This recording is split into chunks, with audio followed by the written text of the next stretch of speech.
6 শেখ তবারক আলীর সঙ্গে আবু জুনায়েদের পরিচয় ঘটল। এটা তার উপাচার্যের দায়িত্বভার গ্রহণ করার পর সবচাইতে স্মরণীয় ঘটনা।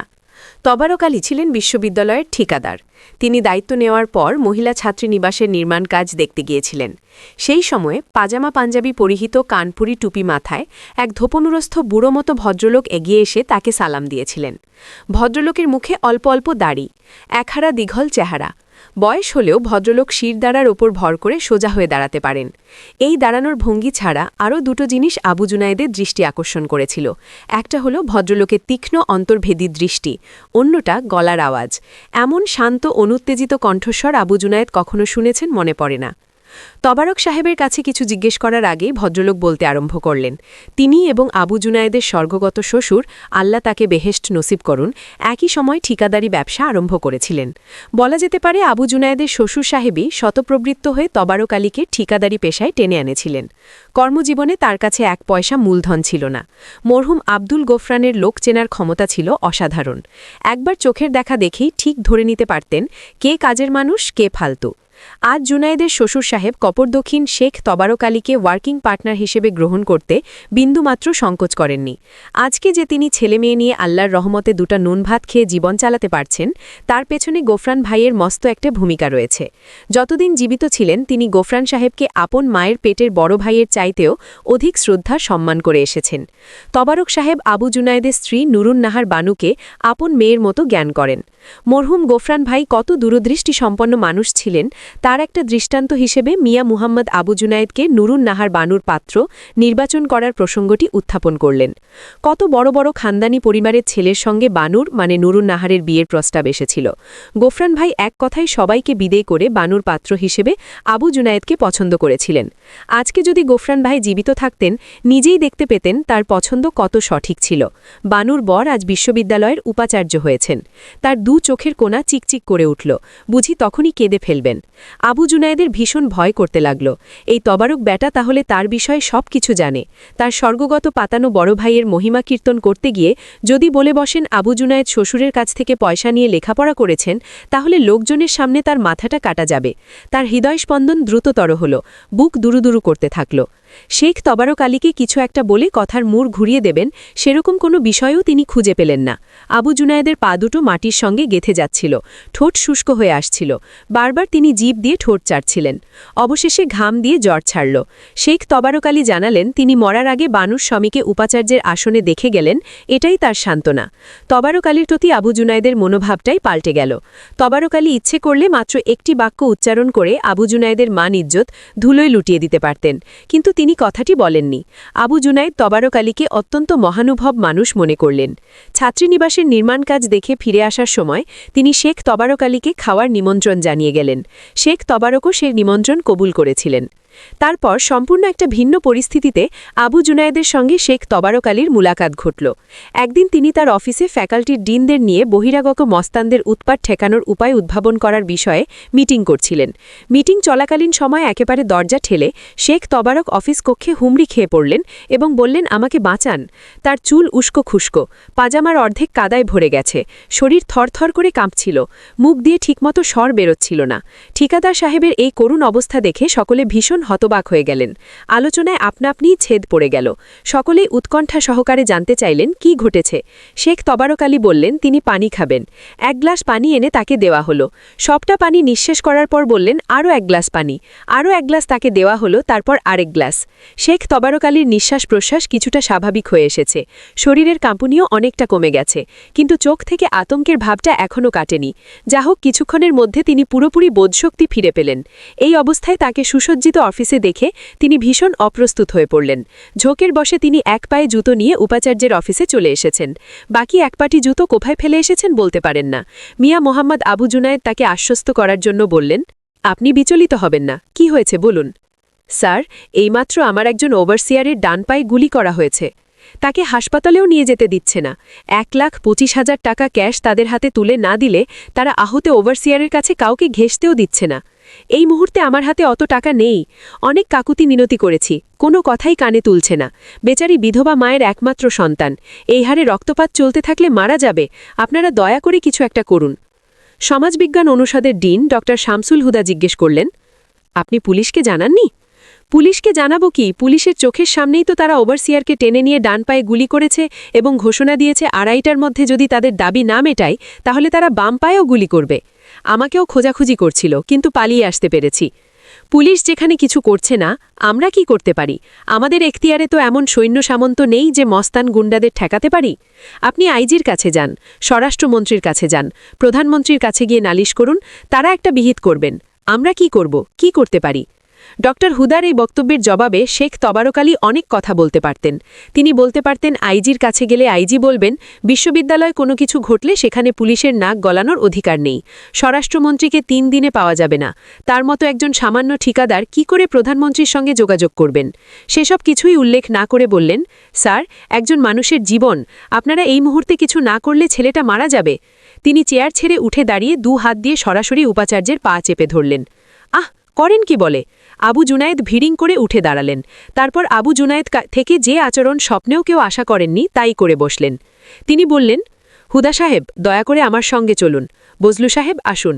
একজন মানুষ মারা যাচ্ছে, কি করে আমরা চুপ করে থাকতে পারি? স্যার, ওই বিশ্ববিদ্যালয় এলাকায় তো সবসময় মানুষ মারা যাচ্ছে, কি করতে পেরেছি আমরা? গেলে আমাদেরও তো গুলি করতে পারে। তাদের দাবি টাকা, ভালো কথা শুনবে কেন? আবু জুনায়েদ গা ঝাড়া দিয়ে উঠে দাঁড়িয়ে বললেন, রাখেন হুদা সাহেব আপনার দার্শনিক বক্তব্য, আমাদের কিছু একটা এই মুহূর্তে করতে হবে। তারপর গটগট করে হেঁটে অফিস থেকে বেরিয়ে এলেন। সেই সভায় আগত মাননীয় ডিনদের সকলকে অগত্যা আবু জুনায়েদের পিছু পিছু আসতে হলো। উপাচার্যের অফিসের পিয়ন, চাপরাশি, দারোয়ান, কেরানি থেকে শুরু করে সমস্ত অফিসার কেউ কৌতূহলের বশবর্তী হয়, কেউ চাকরিগত বাধ্যবাধকতার কারণে আবু জুনায়েদকে অনুসরণ করলেন।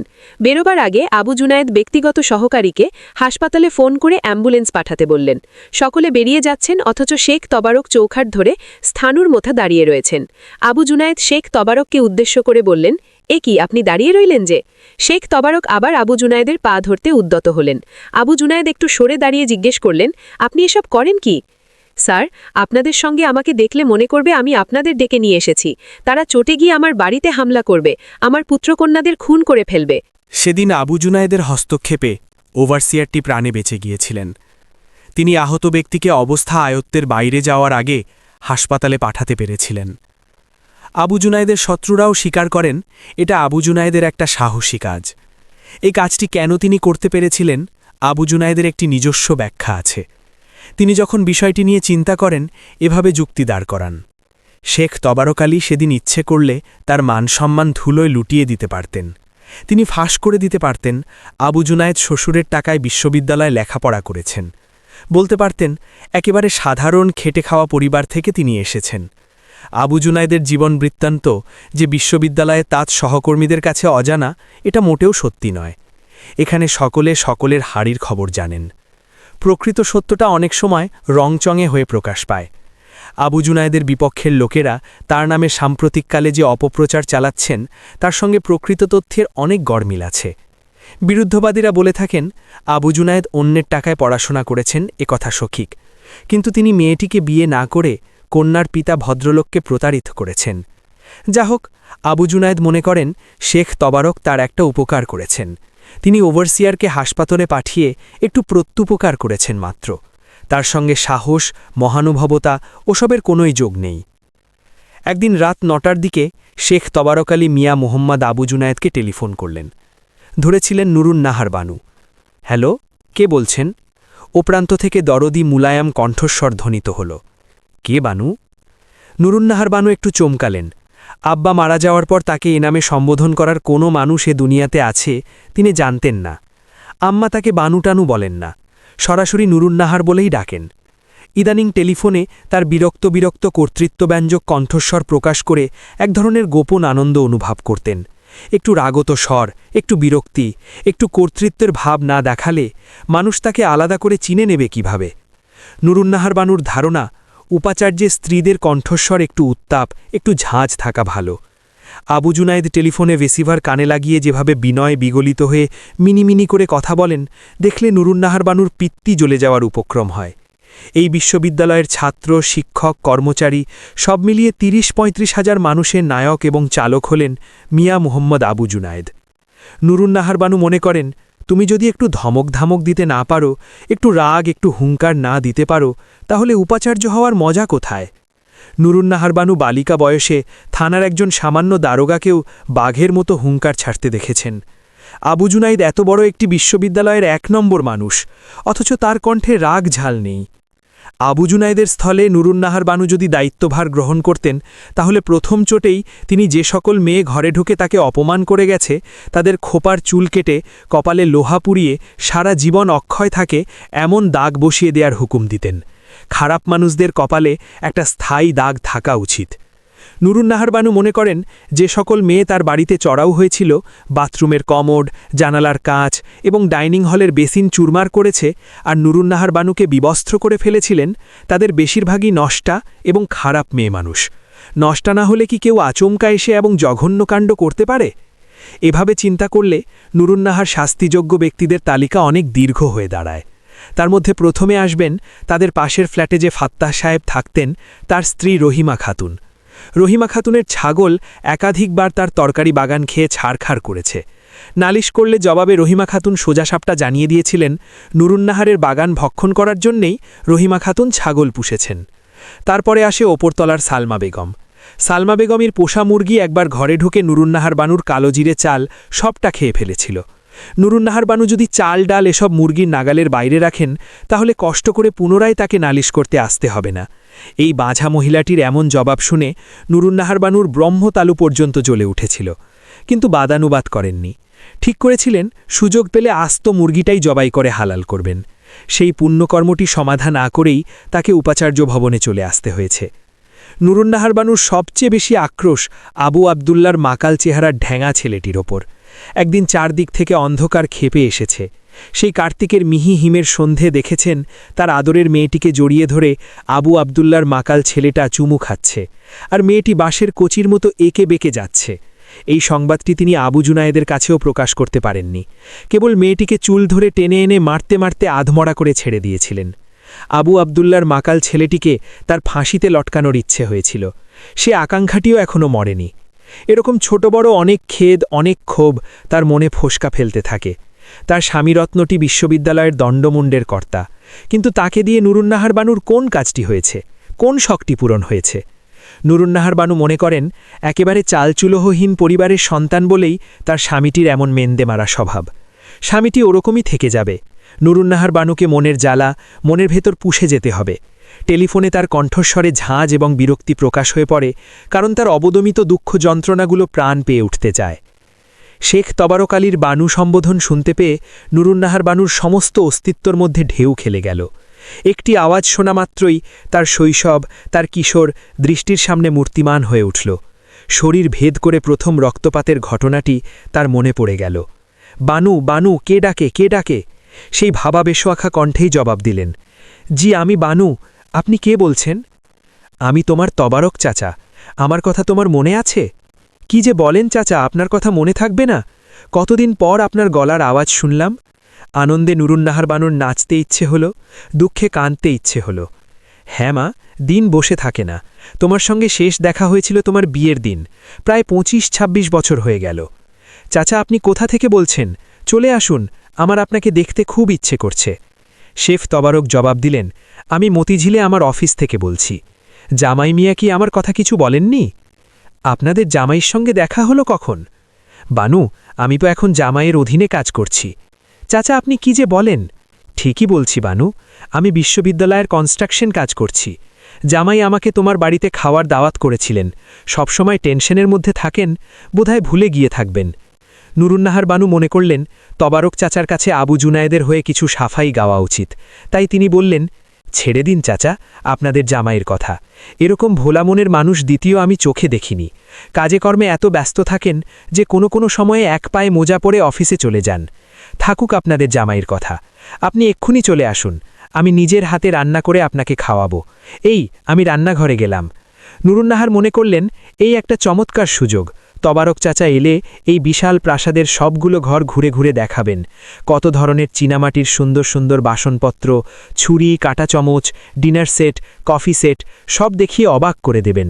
তৈজসপত্র সব দেখানো হয়ে গেলে তিনি তাকে ঘুরিয়ে গোটা বাড়ির কম্পাউন্ড দেখাবেন। সামনের ফুল বাগান, পেছনের তরকারি বাগান, চারপাশের ডালপালা প্রসারিত শিশু গাছের সারি, সব দেখলে তবারক চাচার চোখে ধাঁধা লেগে যাবে। পোশাক পরা চাপরাশি, মালি, আয়া, খিদমতগার সব যখন নিজের চোখে দেখবেন, তবারক চাচা ঠিকই মনে করবেন নুরুন্নাহারটি রানীর ভাগ্য নিয়ে জন্মেছিল। নিজের সৌভাগ্য এবং ঐশ্বর্যের কথা অপরকে জানাতে এত সুখ, এত আনন্দ, এতদিন কথা নুরুন্নাহার বানুর মনে যে উদয় হয়নি কথা ঠিক নয়। বিশ্ববিদ্যালয় কোয়ার্টার্সের শিক্ষকদের স্ত্রীদের নিমন্ত্রণ করার কথা চিন্তা করছিলেন। এই সমস্ত ফুটানিমারা মহিলারা এসে খাবেন এবং খেতে খেতে তাকে উদ্দেশ্য করে বাঁকাতেরচা মন্তব্য করবেন, শুনলে নুরুন্নাহার বানুর মাথায় রক্ত চড়ে যাবে। সে আশঙ্কায় তিনি তাদের খাওয়ার নিমন্ত্রণ করে পয়সা খরচ করার পরিকল্পনাটি বাতিল করেছেন। তার ভাই এবং ভ্রাতৃবধূদের দেখানোর ইচ্ছেও মাঠে মারা গেছে। মিয়া মোহাম্মদ আবু জুনায়েদ উপাচার্য হওয়ার পর ২-৩ বার তারা আসা যাওয়া করেছেন। ভাইয়ের বউদের সঙ্গে নুরুন্নাহার বানুর একটা অঘোষিত বিবাদ রয়েছে। ভাই দুজন আব্বাজান ইন্তেকাল করার পর ঠিকাদারি করে অঢেল পয়সার মালিক হয়েছেন। তাদের বাড়ি আছে, গাড়ি আছে, বউরাও এসেছেন গাড়িওয়ালা পরিবার থেকে। মাপা মাইনের সংসারে বিশ্ববিদ্যালয়ের ফ্ল্যাট বাড়িতে নানা উপলক্ষে যখনই এসেছেন, তার সংসারে এটা নেই ওটা নেই কথা প্রচ্ছন্নভাবে নুরুন্নাহার বানুকে জানিয়ে দিয়েছেন। দীর্ঘদিন থেকে তিনি ভ্রাতৃবধূদের সূক্ষ্ম খোঁচাগুলো সহ্য করে আসছেন। আবু জুনাইদ উপাচার্য হওয়ার পর ভাই ভ্রাতৃবধূদের তাদের ছেলে মেয়ে সহ খাওয়ার নিমন্ত্রণ করে এনেছেন। নুরুন্নাহারের ইচ্ছে ছিল ভ্রাতৃবধূদের সঙ্গে এই বাড়িটির পরিচয় করিয়ে দেবেন। বলবেন, ওই রকম বাড়ি সারা বাংলাদেশে এই একটাই আছে। এ ধরনের বাড়িকে গথিক বাড়ি বলা হয়। চীনামাটির বাসন পেয়ালা যেগুলোতে খাবার পরিবেশন করা হয়েছে, এগুলো কেনা হয়েছিল সাহেব উপাচার্যের আমলে। বিলেতের প্রধানমন্ত্রী ডিনার এবং লাঞ্চ খাওয়ার সময় এ ধরনের বাসন পেয়ালা এখনও ব্যবহার করেন। নুরুন্নাহার বানু তার কথা বলার কোনো সুযোগ করে উঠতে পারলেন না। বড় ভাইয়ের বউ খাওয়ার সময় ভিসিপিতে সদ্য দেখা অমিতাভ বচ্চন এবং মাধুরী দীক্ষিতের একটা ছবি নিয়ে বকবক করতে লাগলেন।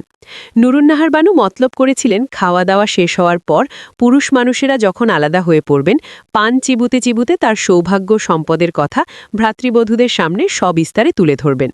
কিন্তু খাওয়া শেষ হওয়ার পর পান মুখে দেওয়ার আগেই ছোট ভাইয়ের আহ্লাদী বউটি আমেরিকার লস অ্যাঞ্জেলস শহরে তার ভাইয়ের মেম বিয়ে করার কাহিনী নিয়ে মেতে উঠলেন। আমেরিকা থেকে বিয়ের যে ভিডিও ছবিটি পাঠিয়েছেন, তার পুঙ্খানুপুরুষ বর্ণনা করতে থাকলেন। ভাইয়ের গাড়ি, ভাইয়ের বাড়ি, কুকুর, বাগান, বউয়ের শুভ্য বিয়ের গাউন, নীল সুন্দর আয়ত নয়ন এবং লস অ্যাঞ্জেলস শহরের আকাশ ঠেকা অট্টালিকার সারি, বিরাট বিরাট গাড়ির মিছিল, শীতের তুষারপাত, এসবের এমন জমকালো বর্ণনা দিতে থাকলেন, স্বয়ং নুরুন্নাহার বানুও মুগ্ধ হয়ে কাহিনীটা না শুনে পারলেন না। তারপরেও একটা ক্ষীণ আশা ছিল, শান শওকতের কথা না হোক, অন্তত এই বাড়ির একটা ঐতিহ্য আছে সেটা বুঝিয়ে দেবেন। বিয়ের গল্প শেষ হওয়ার পর বড় ভাইয়ের বউয়ের মেয়েটি মা এবং চাচির সঙ্গে ষড়যন্ত্রে যোগ দিয়ে বসল। বাড়ি ফিরে যাওয়ার জন্য এমন চিৎকার এবং কান্না জুড়ে দিল যে ভাই এবং ভ্রাতৃবধূরা বাড়ি ফিরে যেতে বাধ্য হলেন। নুরুন্নাহার বানু ভাই ভ্রাতৃবধূদের গেট পর্যন্ত এগিয়ে দিতে এলেন। তাদের গাড়ি রাস্তা দিয়ে এঁকে বেঁকে চলে গেলে তিনি অনুভব করলেন ভ্রাতৃবধূরা তাকে একটা মস্ত রকম দাগা দিয়ে গেলেন। নুরুন্নাহার বানু একজন মনের মতো মানুষের সন্ধান করছিলেন, যার কাছে হৃদয় বেদনার কথা প্রকাশ করে মনের ভার লাঘব করবেন। সুখ, ঐশ্বর্য, আড়ম্বর এসবের কথা কাউকে বলতে না পারা তার বেদনা কি অল্প? আমি স্বর্ণে যে আরামায়েশ ভোগ করে লাভ কি, যদি আমার প্রতিবেশী সেগুলোর প্রতি ঈর্ষাতুর দৃষ্টিপাত না করে? সুতরাং নুরুন্নাহার বানু মনে মনে একজন মানুষের সন্ধান করছিলেন। তবারক চাচা নিঃসন্দেহে নুরুন্নাহার বানুর সেই মনের মানুষটি হবেন। ছোটবেলায় পাকা কুল খাওয়ার আবদার ধরে তাকে কুল গাছে চড়তে বাধ্য করেছেন। একবার পেয়ারা গাছে চড়তে গিয়ে ডাল ভেঙে পা মুচকে গিয়েছিল। পছন্দমতো ফ্রক, সালোয়ার, কামিজ চাইতে গিয়ে আব্বা আম্মার কাছে ধমক খেয়ে যখনই তবারক চাচাকে ধরেছেন, তিনি তাকে পছন্দসই জামাকাপড় কিনে দিয়েছেন। এরকম কত কাহিনী তার মনে পড়ে গেল। তিনি শেখ তবারক আলীকে টেলিফোনে জিজ্ঞেস করলেন, চাচা, আমি আপনার জন্য অপেক্ষা করে আছি, আপনার কতক্ষণ লাগবে? বানু, বেটি আমার, এত তোলা হওয়ার কি আছে? আমি তো সর্বক্ষণ তোমার বাড়ির পাশেই থাকি, যে কোনো দিন যাওয়া যাবে। তাহলে চাচা আপনি আজ আসবেন না? নুরুন্নাহার বানুর উৎসাহ উদ্দীপনা দপ করে নিভে গেল। তিনি দাঁড়িয়েছিলেন, বসে পড়লেন। মনে হলো টেলিফোনের রিসিভারটা ছুঁড়ে দেবেন। ও প্রান্ত থেকে শেখ তবারকের কণ্ঠ ভেসে এলো, বানুমা, আমি কি জন্য টেলিফোন করেছি সে কথাটি আগে শুনে নাও। ক্ষীণ কণ্ঠে নুরুন্নাহার বানু বললেন, বলুন। আগামী শুক্রবার আমার ছোট ছেলের বাচ্চার আকিকার তারিখ। ওই দিন রাত ৮টায় তুমি, তোমার মেয়ে এবং জামাই মিয়া সহ আমার বাড়িতে এসে দুটো দানা পানি গ্রহণ করবে। না এলে তোমার বুড়ো চাচার মনে খুব কষ্ট হবে। জামাই মিয়াকে বলতাম, ভাবলাম মেয়ে থাকতে আবার জামাই কেন, মেয়ে ছিল বলেই তো জামাই পেয়েছি। আসবে তো? নুরুন্নাহার বানু বললেন, চাচা কেমন করে যাব, আপনার বাড়ি তো আমরা কেউ চিনি না, আর আপনার জামাইয়ের নানা মিটিং থাকে, এখানে সেখানে সভা সমিতিতে যেতে হয়, সময় আছে কিনা আমি তো বলতে পারবো না। বানু, একজন উপাচার্যকে কত ব্যস্ত থাকতে হয় তা কি আমি জানি নে, কিন্তু আমি ভালো করে খবর নিয়েছি ওই দিন জামাই মিয়া মোটামুটি ফ্রি আছেন, আর আমার বাড়ি চেনার জন্য তোমাকে ভাবতে হবে না, আমি লোক পাঠিয়ে নিয়ে আসব। দেখি চাচা, আপনার জামাইয়ের সঙ্গে আলাপ করে দেখি। জামাইয়ের কাজ থাকে, আসবেন না, তুমি আসতে চাও কিনা বলো। কি যে বলেন চাচা, আমার ইচ্ছে হচ্ছে এক্ষুনি চলে যাই। কোনো ভাবনা নেই বেটি, আজ বুধবার, পরশু শুক্রবার, মাঝখানে বৃহস্পতিবার একটি দিন, পরশু তো তোমাদের সঙ্গে আমাদের দেখা হচ্ছেই। শেখ তবারাক আলীর বাড়িতে আকিকার নিমন্ত্রণ রক্ষা করতে যাবেন কিনা একটু দ্বিধার মধ্যে পড়ে গিয়েছিলেন আবু জুনায়েদ। বিশ্ববিদ্যালয়ের উপাচার্য ঠিকাদারের বাড়িতে নিমন্ত্রণ রক্ষা করতে যাবেন, একথা নিশ্চয়ই জানাজানি হবে। এখানে কোন কথাটি গোপন থাকে? আবু জুনায়েদ মিয়া রজানা নেই, অবশ্যই ৫ জনে ৫ কথা বলবে। অতীতে ঠিকাদারদের সঙ্গে উপাচার্যের সম্পর্ক নিয়ে অনেক কেলেঙ্কারি হয়েছে, সেসব আবু জুনায়েদ জানেন না তা নয়, তথাপি তাকে মত দিতে হলো। নুরুন্নাহার বানু জেদ করলেও তিনি রাজি হতেন না। নুরুন্নাহার বানুর প্রভাব খাটাবার কতটুকু অধিকার তার সীমারেখাটি আকারে ইঙ্গিতে ভালো করে বুঝিয়ে দিয়েছেন। আসল কথা হলো শেখ তবারাক আলী মানুষটিকে তার পছন্দ হয়েছে, এই জন্যেই তিনি যাবেন বলে কথা দিলেন। শুক্রবার দিন আবু জুনায়েদ নুরুন্নাহার বানু এবং তার কন্যা ডিলু সেজেগুজে অপেক্ষা করছিলেন। নুরুন্নাহার বানুর মনে একটুখানি অনিশ্চয়তা দেখা দিয়েছিল। ইদানিং তার মনে একটা কুসংস্কার জন্মেছে, নির্বিঘ্নে তার কোনো কাজ সমাধা হয় না, কোথা থেকে একটা বাধা এসে হাজির হয়। তার শরীরে অল্প অল্প ঘাম দিচ্ছিল। ঠিক ৮টা বাজতেই খবর দেয়া হলো তাদের নিয়ে যাওয়ার জন্য গাড়ি এসে হাজির। নুরুন্নাহার বানুর মনে অন্যরকম একটা পরিকল্পনা ছিল। উপাচার্যের গাড়িটি নিয়ে যেতে পারলে বেশ হতো। তবারক চাচাকে দেখানো যেত তারা এখন কত বড় গাড়িতে চলাফেরা করেন। নিচে নেমে নুরুন্নাহার বানুর ভিমড়ি খাওয়ার জোগাড়। বাড়ির সামনে একেবারে চকচকে নতুন একটি পাজেরো গাড়ি তাদের জন্য অপেক্ষা করছে। নুরুন্নাহার বানু ভাবলেন, নিশ্চয়ই তবারক চাচার অনেক টাকা হয়েছে। গাড়িটি যে ভদ্রলোক চালিয়ে নিয়ে এসেছেন তাকেও পেশাদার ড্রাইভার মনে হল না। ওনারা কাছাকাছি আসতেই ভদ্রলোক গাড়ি থেকে নেমে সালাম দিলেন। দীর্ঘদিন পশ্চিম দেশে থাকলে বাংলা উচ্চারণের মধ্যে যে ধাতবতা পরিলক্ষিত হয়, ভদ্রলোকের কথাবার্তার মধ্যেও তেমনি একটি আভাস পাওয়া গেল। এই সুদর্শন তরুণটিকে দেখে নুরুন্নাহার বানুর একটা কৌতূহল জেগে গিয়েছিল। তিনি জিজ্ঞেস করলেন, আপনি তবরক চাচার কে হন? ভদ্রলোক একটুখানি ঢোক গিলে বললেন, জি, উনি আমার শ্বশুর। নুরুন্নাহার বানু ফের জানতে চাইলেন, আপনি কি আমেরিকা থাকেন? আমেরিকা দেশটির প্রতি তার ভারী আকর্ষণ। ছোট ভাইয়ের বউয়ের ভাই আমেরিকার লস অ্যাঞ্জেলস শহরে থাকে। তাদের ফ্ল্যাটের ওপরতলার কুৎসিয়া বেগমের স্বামী সম্প্রতি আমেরিকা থেকে গাড়ি, ফ্রিজ, ভিসিপি, ওয়াশিং মেশিন কত কিছু নিয়ে ফিরেছেন। নুরুন্নাহার বানুর কপালে বিদেশ দেখার সুযোগ নেই। যাক, আবু জুনায়েদের সঙ্গে বিয়েটা যদি ডক্টরেট করার আগে হতো, অন্তত বিলেত দেশটা দর্শন করা থেকে তিনি বঞ্চিত হতেন না। এখন বিদেশের কথা উঠলেই চাপা দীর্ঘনিশ্বাস বুকের ভেতর জমিয়ে রাখেন। যা হোক, ভদ্রলোক জবাব দিলেন, এখন চলে এসেছি, 4 বছর ছিলাম। এবার কথোপকথনে আবু জুনায়েদ যোগ দিলেন, আমেরিকার কোন শহরে ছিলেন? এখানে ইঞ্জিনিয়ারিংয়ে মাস্টার্স শেষ করেছিলাম, ওখানে বিজনেস ম্যানেজমেন্টে লেখাপড়া করেছি। গাড়ি নিউ মার্কেট ছাড়িয়ে গেছে। হঠাৎ আবু জুনায়েদের খেয়াল হল তবারক সাহেবের জামাতার নামটা জিজ্ঞেস করা প্রয়োজন। ভাই, তোমার নামটা জানা হয়নি। তুমি বললাম, রাগ করলে? অল্প বয়সের কারো সঙ্গে আলাপ হলে আপনা আপনি তুমি বেরিয়ে আসে। মাস্টারি করার এটাই দোষ। স্যার, তুমিই তো বলবেন। এক সময়ে আমি আপনার ডিপার্টমেন্টে ভর্তি হয়েছিলাম, বেশ কিছুদিন ক্লাস করেছি, পরে ইঞ্জিনিয়ারিংয়ে চান্স পেয়ে চলে গেছি। আমার নাম আবেদ হোসেন। আচ্ছা আবেদ, তোমার সঙ্গে তবারক সাহেবের মেয়ের বিয়ে হয়েছে কতদিন? সে অনেক আগে, সিভিল ইঞ্জিনিয়ারিংয়ে আমরা ক্লাস ফ্রেন্ড ছিলাম। তোমার স্ত্রীও ইঞ্জিনিয়ার? হ্যাঁ স্যার, ইঞ্জিনিয়ার, বিশ্ববিদ্যালয়ে মাস্টারি করে। আবু জুনায়েদ মনে মনে হিসেব মেলাতে চেষ্টা করেন। তিনি তবারক আলীকে শিক্ষা সংস্কৃতিহীন সাধারণ একজন ঠিকাদার ধরে নিয়েছিলেন। পাজেরো গাড়ি, মার্কিন দেশ ফেরত জামাতা এবং ইঞ্জিনিয়ারিংয়ের শিক্ষক কন্যার কথা শুনে শেখ তবারক আলী সম্পর্কে লালিত ধারণাটি ভেঙে যাচ্ছিল। নুরুন্নাহার বানুর মুখে তো কথাই নেই। তিনি ভেবেছিলেন তবারক চাচাকে তাক লাগিয়ে দেবেন, সেটি আর হচ্ছে না বুঝতে পারলেন। আরও কত বিস্ময় তার জন্য অপেক্ষা করে আছে কে জানে। আবু জুনায়েদ জিজ্ঞেস করলেন, আবেদ, তুমি কি চাকরি করো? আগে তো আমরা হাজব্যান্ড অ্যান্ড ওয়াইফ একসঙ্গে একই ডিপার্টমেন্টে কাজ করতাম, কিন্তু আব্বা আমাকে চাকরি ছাড়তে বাধ্য করলেন। আব্বার তাগিদেই তো আমাকে আবার বিজনেস অ্যাডমিনিস্ট্রেশনে পড়াশোনা করতে হলো। বিশ্ববিদ্যালয়ে তো আমাদের সামান্য কাজ। আমরা চিটাগাং পোর্ট ট্রাস্টে কাজ করি, হাউজিংয়ে কাজ করি, রোডস অ্যান্ড হাইওয়েজে কাজ করি, রিভার ড্রেজিংয়ে কাজ করি। আবু জুনায়েদের আর কিছু জিজ্ঞেস করতে সাহস হলো না। নুরুন্নাহার বানু জানতে চাইলেন, আপনার কয় ছেলে মেয়ে? আমার একটি ছেলে, একটি মেয়ে। কত বয়স? ছেলেটি কেজিতে পড়ছে, মেয়েটি 1.5 বছরের। গাড়ি সংসদ ভবন ছাড়িয়ে আগারগাঁওয়ের দিকে মোড় নিয়েছে। শেরে বাংলানগর এবং মিরপুরের মধ্যবর্তী স্থানে পৌঁছে গাড়ি আবার বাঁদিকে মোড় নিল। দুপাশে সার সার বস্তি। আবেদ হোসেন জানালেন, আমরা এসে পড়েছি।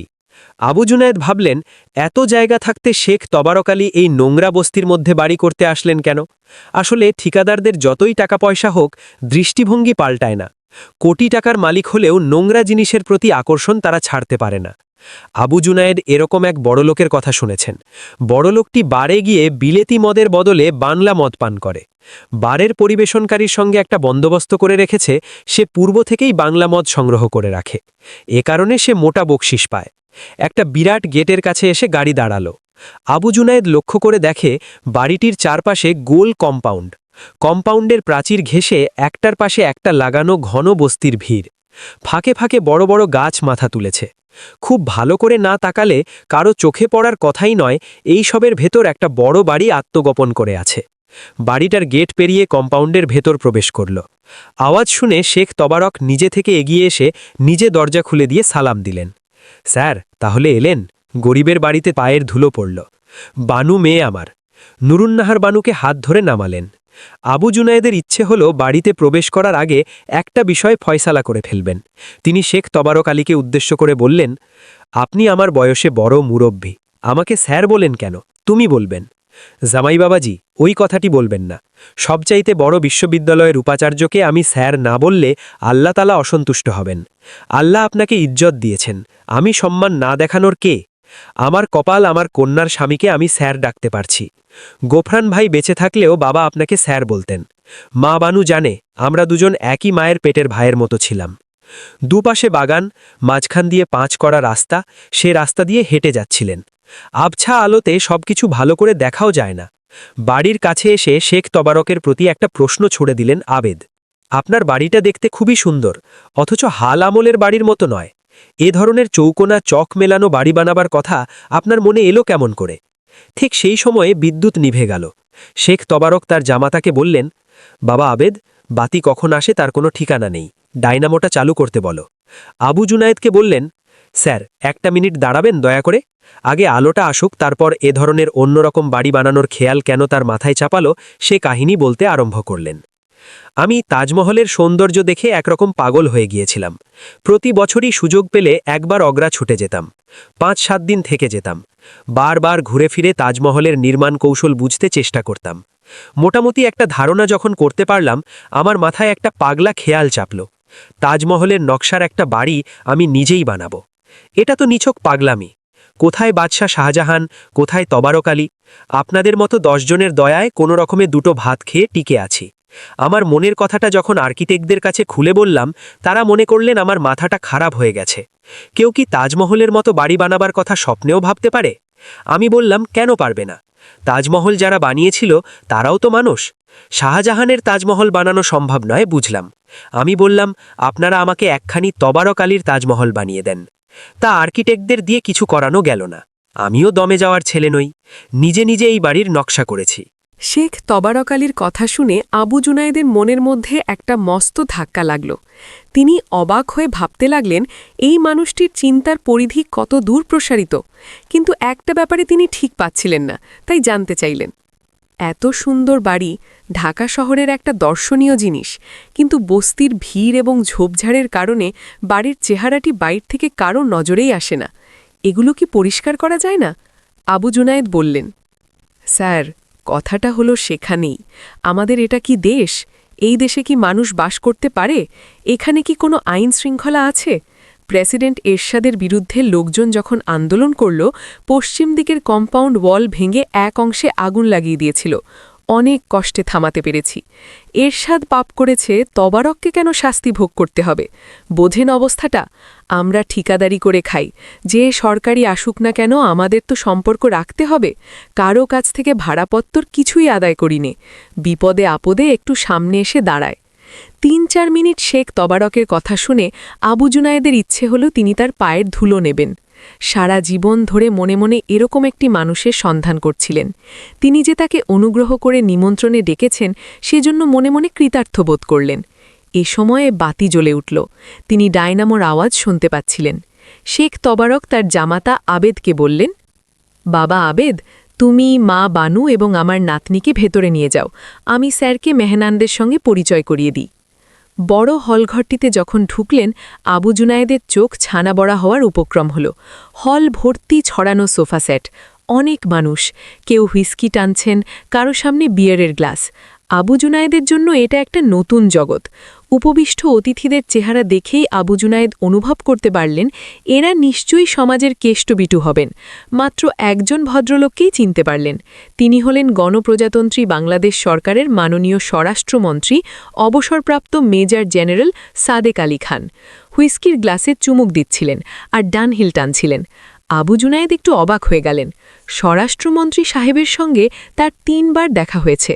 প্রতিবারই তিনি বিশ্ববিদ্যালয় পরিস্থিতি নিয়ে আলোচনা করতে ডেকে নেওয়া হয়েছিল। প্রতিবারই তিনি তাকে ইসলাম সম্পর্কে অনেক হেদায়েত করেছেন। বারবারই বলেছেন ইসলাম থেকে সরে এসেছে বলেই বিশ্ববিদ্যালয়ে এই অনাচার চলছে। আবু জুনায়েদের খুব ভয় হতে লাগল। যদি ক্ষমতা থাকত, এক দৌড়ে তিনি এখান থেকে পালিয়ে যেতেন। স্বরাষ্ট্রমন্ত্রী সাহেবকে হুইস্কি পান করতে দেখে তার মনে কোনো ঘৃণা জন্মেছে, সে কারণে পালিয়ে যাওয়ার কথা তার মনে আসেনি। ইসলাম প্রচারক স্বরাষ্ট্রমন্ত্রী সাহেবকে তিনি নির্জলা হুইস্কি পান করতে দেখেছেন, মন্ত্রী সাহেব এটা জানতে পারলে তার ক্ষতি করতে পারেন, এই আশঙ্কাই তার মনে জেগেছে। আবু জুনায়েদ একটা কিংকর্তব্য বিভূর অবস্থার মধ্যে পড়ে গেলেন। স্বরাষ্ট্রমন্ত্রী সাহেব হুইস্কির গ্লাস হাতে দাঁড়িয়ে তাকে আহ্বান করলেন, এই যে উপাচার্য সাহেব, এদিকে আসুন। আপনার স্কুলে আজ কি ফুটুস ফাটুস কিছু হয়নি? বাচ্চা লোক সব শান্ত হয়ে গেছে? সামনের ভদ্রলোকটিকে বললেন, আপনি একটু ওদিকের সোফাটায় বসুন দয়া করে, উপাচার্য সাহেবকে আমার কাছে বসতে দিন। আবু জুনায়েদের জানু কাঁপছিল। স্বরাষ্ট্রমন্ত্রীর আহ্বান তাকে চুম্বকের মতো আকর্ষণ করে নিয়ে গেল। কোনো রকমে মন্ত্রী সাহেবের বিপরীত দিকের সোফাটিতে নিজেকে স্থাপন করলেন আবু জুনায়েদ। তার মনে প্রবল আতঙ্ক। তখন স্বরাষ্ট্রমন্ত্রী সাহেব বেয়াদবি ধরে বসেন। জেনারেল মানুষ, যদি রেগে যান। তরল পানীয়ের প্রতিক্রিয়ায় মন্ত্রী সাহেব দিলদরিয়া মেজাজে ছিলেন। পরিবেশনকারীকে হুকুম দিলেন, ওখানে আর একটা গ্লাস দাও। পরিবেশনকারী হুইস্কি, কাজু এবং বরফ দিয়ে গেলে মন্ত্রী সাহেব নিজেই সোডার সঙ্গে হুইস্কি মেশালেন। তারপর কুচি ঢেলে দিয়ে বললেন, এবার চেখে দেখেন উপাচার্য সাহেব। আবু জুনায়েদ মস্ত ভাপড়ি পড়ে গেলেন। জীবনে তিনি কোনোদিন মদ মুখে দেননি, কিন্তু স্বরাষ্ট্রমন্ত্রীকে অসন্তুষ্ট করার সাহসও তার নেই। তাই তিনি অত্যন্ত কাতর স্বরে বললেন, স্যার, জীবনে আমি কোনোদিন মদ খাইনি। স্বরাষ্ট্রমন্ত্রী সিগারেটের ছাই ঝাড়তে ঝাড়তে বললেন, Now I understand why you are so nervous. You don't know how to throw away the pressure of work hazard. Please have a sip and you will feel why it is. বুঝলেন, সব ফর্সা, সব কিছু ফর্সা, no ভাবনা, no দুশ্চিন্তা, and a blissful sip. অগত্যা আবু জুনায়েদ গ্লাসটা তুলে একটা ঢোক গলার মধ্যে চালান করে দিলেন। তার মনে হলো পেটের ভেতরটা জ্বলে যাচ্ছে, বমি করতে ইচ্ছে হচ্ছিল। অন্য জায়গায় হলে গল গল করে বমি করে দিতেন, কিন্তু স্বরাষ্ট্রমন্ত্রীর ভয়ে মুখ দিয়ে বমি নির্গত হচ্ছিল না। তাকে উদ্ধার করলেন শেখ তবারক আলী। তিনি এগিয়ে এসে বললেন, জেনারেল সাহেব, আবু জুনায়েদ আমার মা ভাইজি জামাই, অতি নির্মল স্বভাবের ছেলে। আপনার সঙ্গে পাল্লা দেওয়া ওনার কাজ নয়, তাকে মাফ করতে হবে। শেখ তবারক আলী আবু জুনায়েদকে হাত ধরে টেনে নিয়ে সমাগত অতিথিদের সঙ্গে পরিচয় করিয়ে দিতে থাকলেন। অভাগতদের মধ্যে ৩ জন রাষ্ট্রোত্থায়িত ব্যাংকের ম্যানেজিং ডিরেক্টর আছেন, 2 জন মাননীয় সচিব, 3 জন শিল্পপতি, পুলিশের আইজি, এমনকি 2 জন কুখ্যাত ছাত্রনেতাও রয়েছেন। তাদের একজনকে সম্প্রতি সরকারি ছাত্রদল থেকে বহিষ্কার করা হয়েছে এবং সে বিরোধী দলে যোগ দিয়েছে। অন্যজন বিরোধী দল সমর্থক। বিশ্ববিদ্যালয়ে টেন্ডার বক্স দখল নিয়ে যত খুন জখম হয়েছে তার সঙ্গে এই 2 জন একেবারে প্রত্যক্ষভাবে জড়িত। এই 2 জনের চেলারা টেন্ডার খোলার দিন একে অপরের মাথা ফাঁক করে ফেলতে উদ্যত হয়, অথচ এখানে 2 জন টেবিলে মুখোমুখি বসে পরস্পরের সঙ্গে খুশ গল্প করছে, যেন কত কালের বন্ধু। আবু জুনায়েদ তাদের টেবিলের পাশ দিয়ে যেতে স্প্রিংয়ের পুতুলের মতো দুজনেই উঠে দাঁড়িয়ে খুব নরম স্বরে সালাম দিল। একজন তো বলেই বসল, স্যার আসবেন জানতাম, তবারক সাহেব আগে জানিয়েছিলেন। অন্যজন হুইস্কির গ্লাসে ঝুঁকে পড়ে নিজের প্রতিবিম্ব দেখা যায় কিনা পরখ করে দেখছিল। সালামের জবাবে আবু জুনায়েদের মুখ দিয়ে কোনো কথা বেরোল না। তিনি আমতা আমতা করতে লাগলেন। একটা আড়ষ্টবোধে জিভটা শক্ত হয়ে রইল। শেখ তবারক আলী আবু জুনায়েদকে বললেন, মা বানু আর তার মেয়ে নিশ্চয়ই একটুখানি ব্যস্ত রয়েছে। কতদিন পরে তার চাচির সঙ্গে সাক্ষাৎ হয়েছে। ছেলের বউ মেয়ে সকলে এসেছে, একটু আমোদ আহ্লাদ গালগল্প করবে। চলুন আমরা ততক্ষণ পাশের ঘরটাতে গিয়ে একটু কথাবার্তা বলি। দরজা ঠেলে দুজন ছোট ঘরটিতে ঢুকলেন। ছিমঝাম সাজানো সুন্দর ঘর, একপাশে telephone, fax machine, photocopier. Sheikh Tabarak বললেন, স্যার এটা আমার অফিস ঘর। মতিঝিলে অরেকটা বড় অফিস আছে। আজকাল শরীরে কুলোয় না, বাইরে বেরোতে ক্লান্তি লাগে। বাড়িতে বসে যতটুকু পারি কাজকর্ম দেখাশোনা করি। আবু জুনায়েদ যতই দেখছিলেন অবাক হয়ে যাচ্ছিলেন, কিন্তু একটা কথা জিজ্ঞেস করার জন্য তার জিভ চুলচুল করছিল। শেষ পর্যন্ত জিজ্ঞেস করেই বসলেন, আজকে এখানে দুজন মাস্তান ছাত্রকে দেখলাম, তারাই তো টেন্ডার ছিনতাইয়ের সঙ্গে জড়িত। তারা কি করে আপনার এখানে এলো? শেখ তবারক আলী বললেন, স্যার বলবো, অনেক কথাই বলবো, সেজন্যই তো এ ঘরে এসেছি। তার আগে একটু বেয়াদবি করব, যদি এজাজত দেন। আরে বলুন, আপনি এমন করে কথা বলেন আমি খুব বেকায়দায় পড়ে যাই। শেখ তবারক আলী জানালেন তিনি একটু তামাক সেবন করার ইচ্ছে করছেন। আবু জুনায়েদ যদি অনুমতি দেন চাকরকে হুকা আনার হুকুম দিতে পারেন। আবু জুনায়েদ বললেন, আপনি অবশ্যই তামাক খাবেন, তার জন্য অনুমতির কি প্রয়োজন? আপনি তো আমার মুরব্বী। জবাব শুনে শেখ তবারক খুব খুশি হলেন। চাকরকে ডেকে তামাক আনতে হুকুম দিলেন। তারপর আবু জুনায়েদকে জিজ্ঞেস করলেন, স্যার আপনাকে সিগারেট দিতে বলি? আমি সিগারেট খাই না, একটু খয়ের জর্দা দেওয়া পান হলেই চলবে। চাকর তামাক দিয়ে গেল। শেখ তবারক একটা লম্বা টান দিয়ে ঢোক গিললেন। গল গল করে নাক মুখ দিয়ে ধোয়া ছাড়তে ছাড়তে বললেন, স্যার আপনি মাস্তান ছাত্র দুটোর কথা বলছেন। আমি বিশ্ববিদ্যালয়ে ২০ বছর ধরে কনস্ট্রাকশনের কাজ করি। এরকম হারামজাদা মায়ের কানের সোনা চুরি করে খায় যুবক আমি বেশি দেখিনি। কিন্তু কি করব, আমাকে তো এ কাজ করেই বেঁচে থাকতে হয়। এই গর্ভস্রাব হারামজাদাদের সঙ্গে সম্পর্ক না রাখলে চলবে কেমন করে?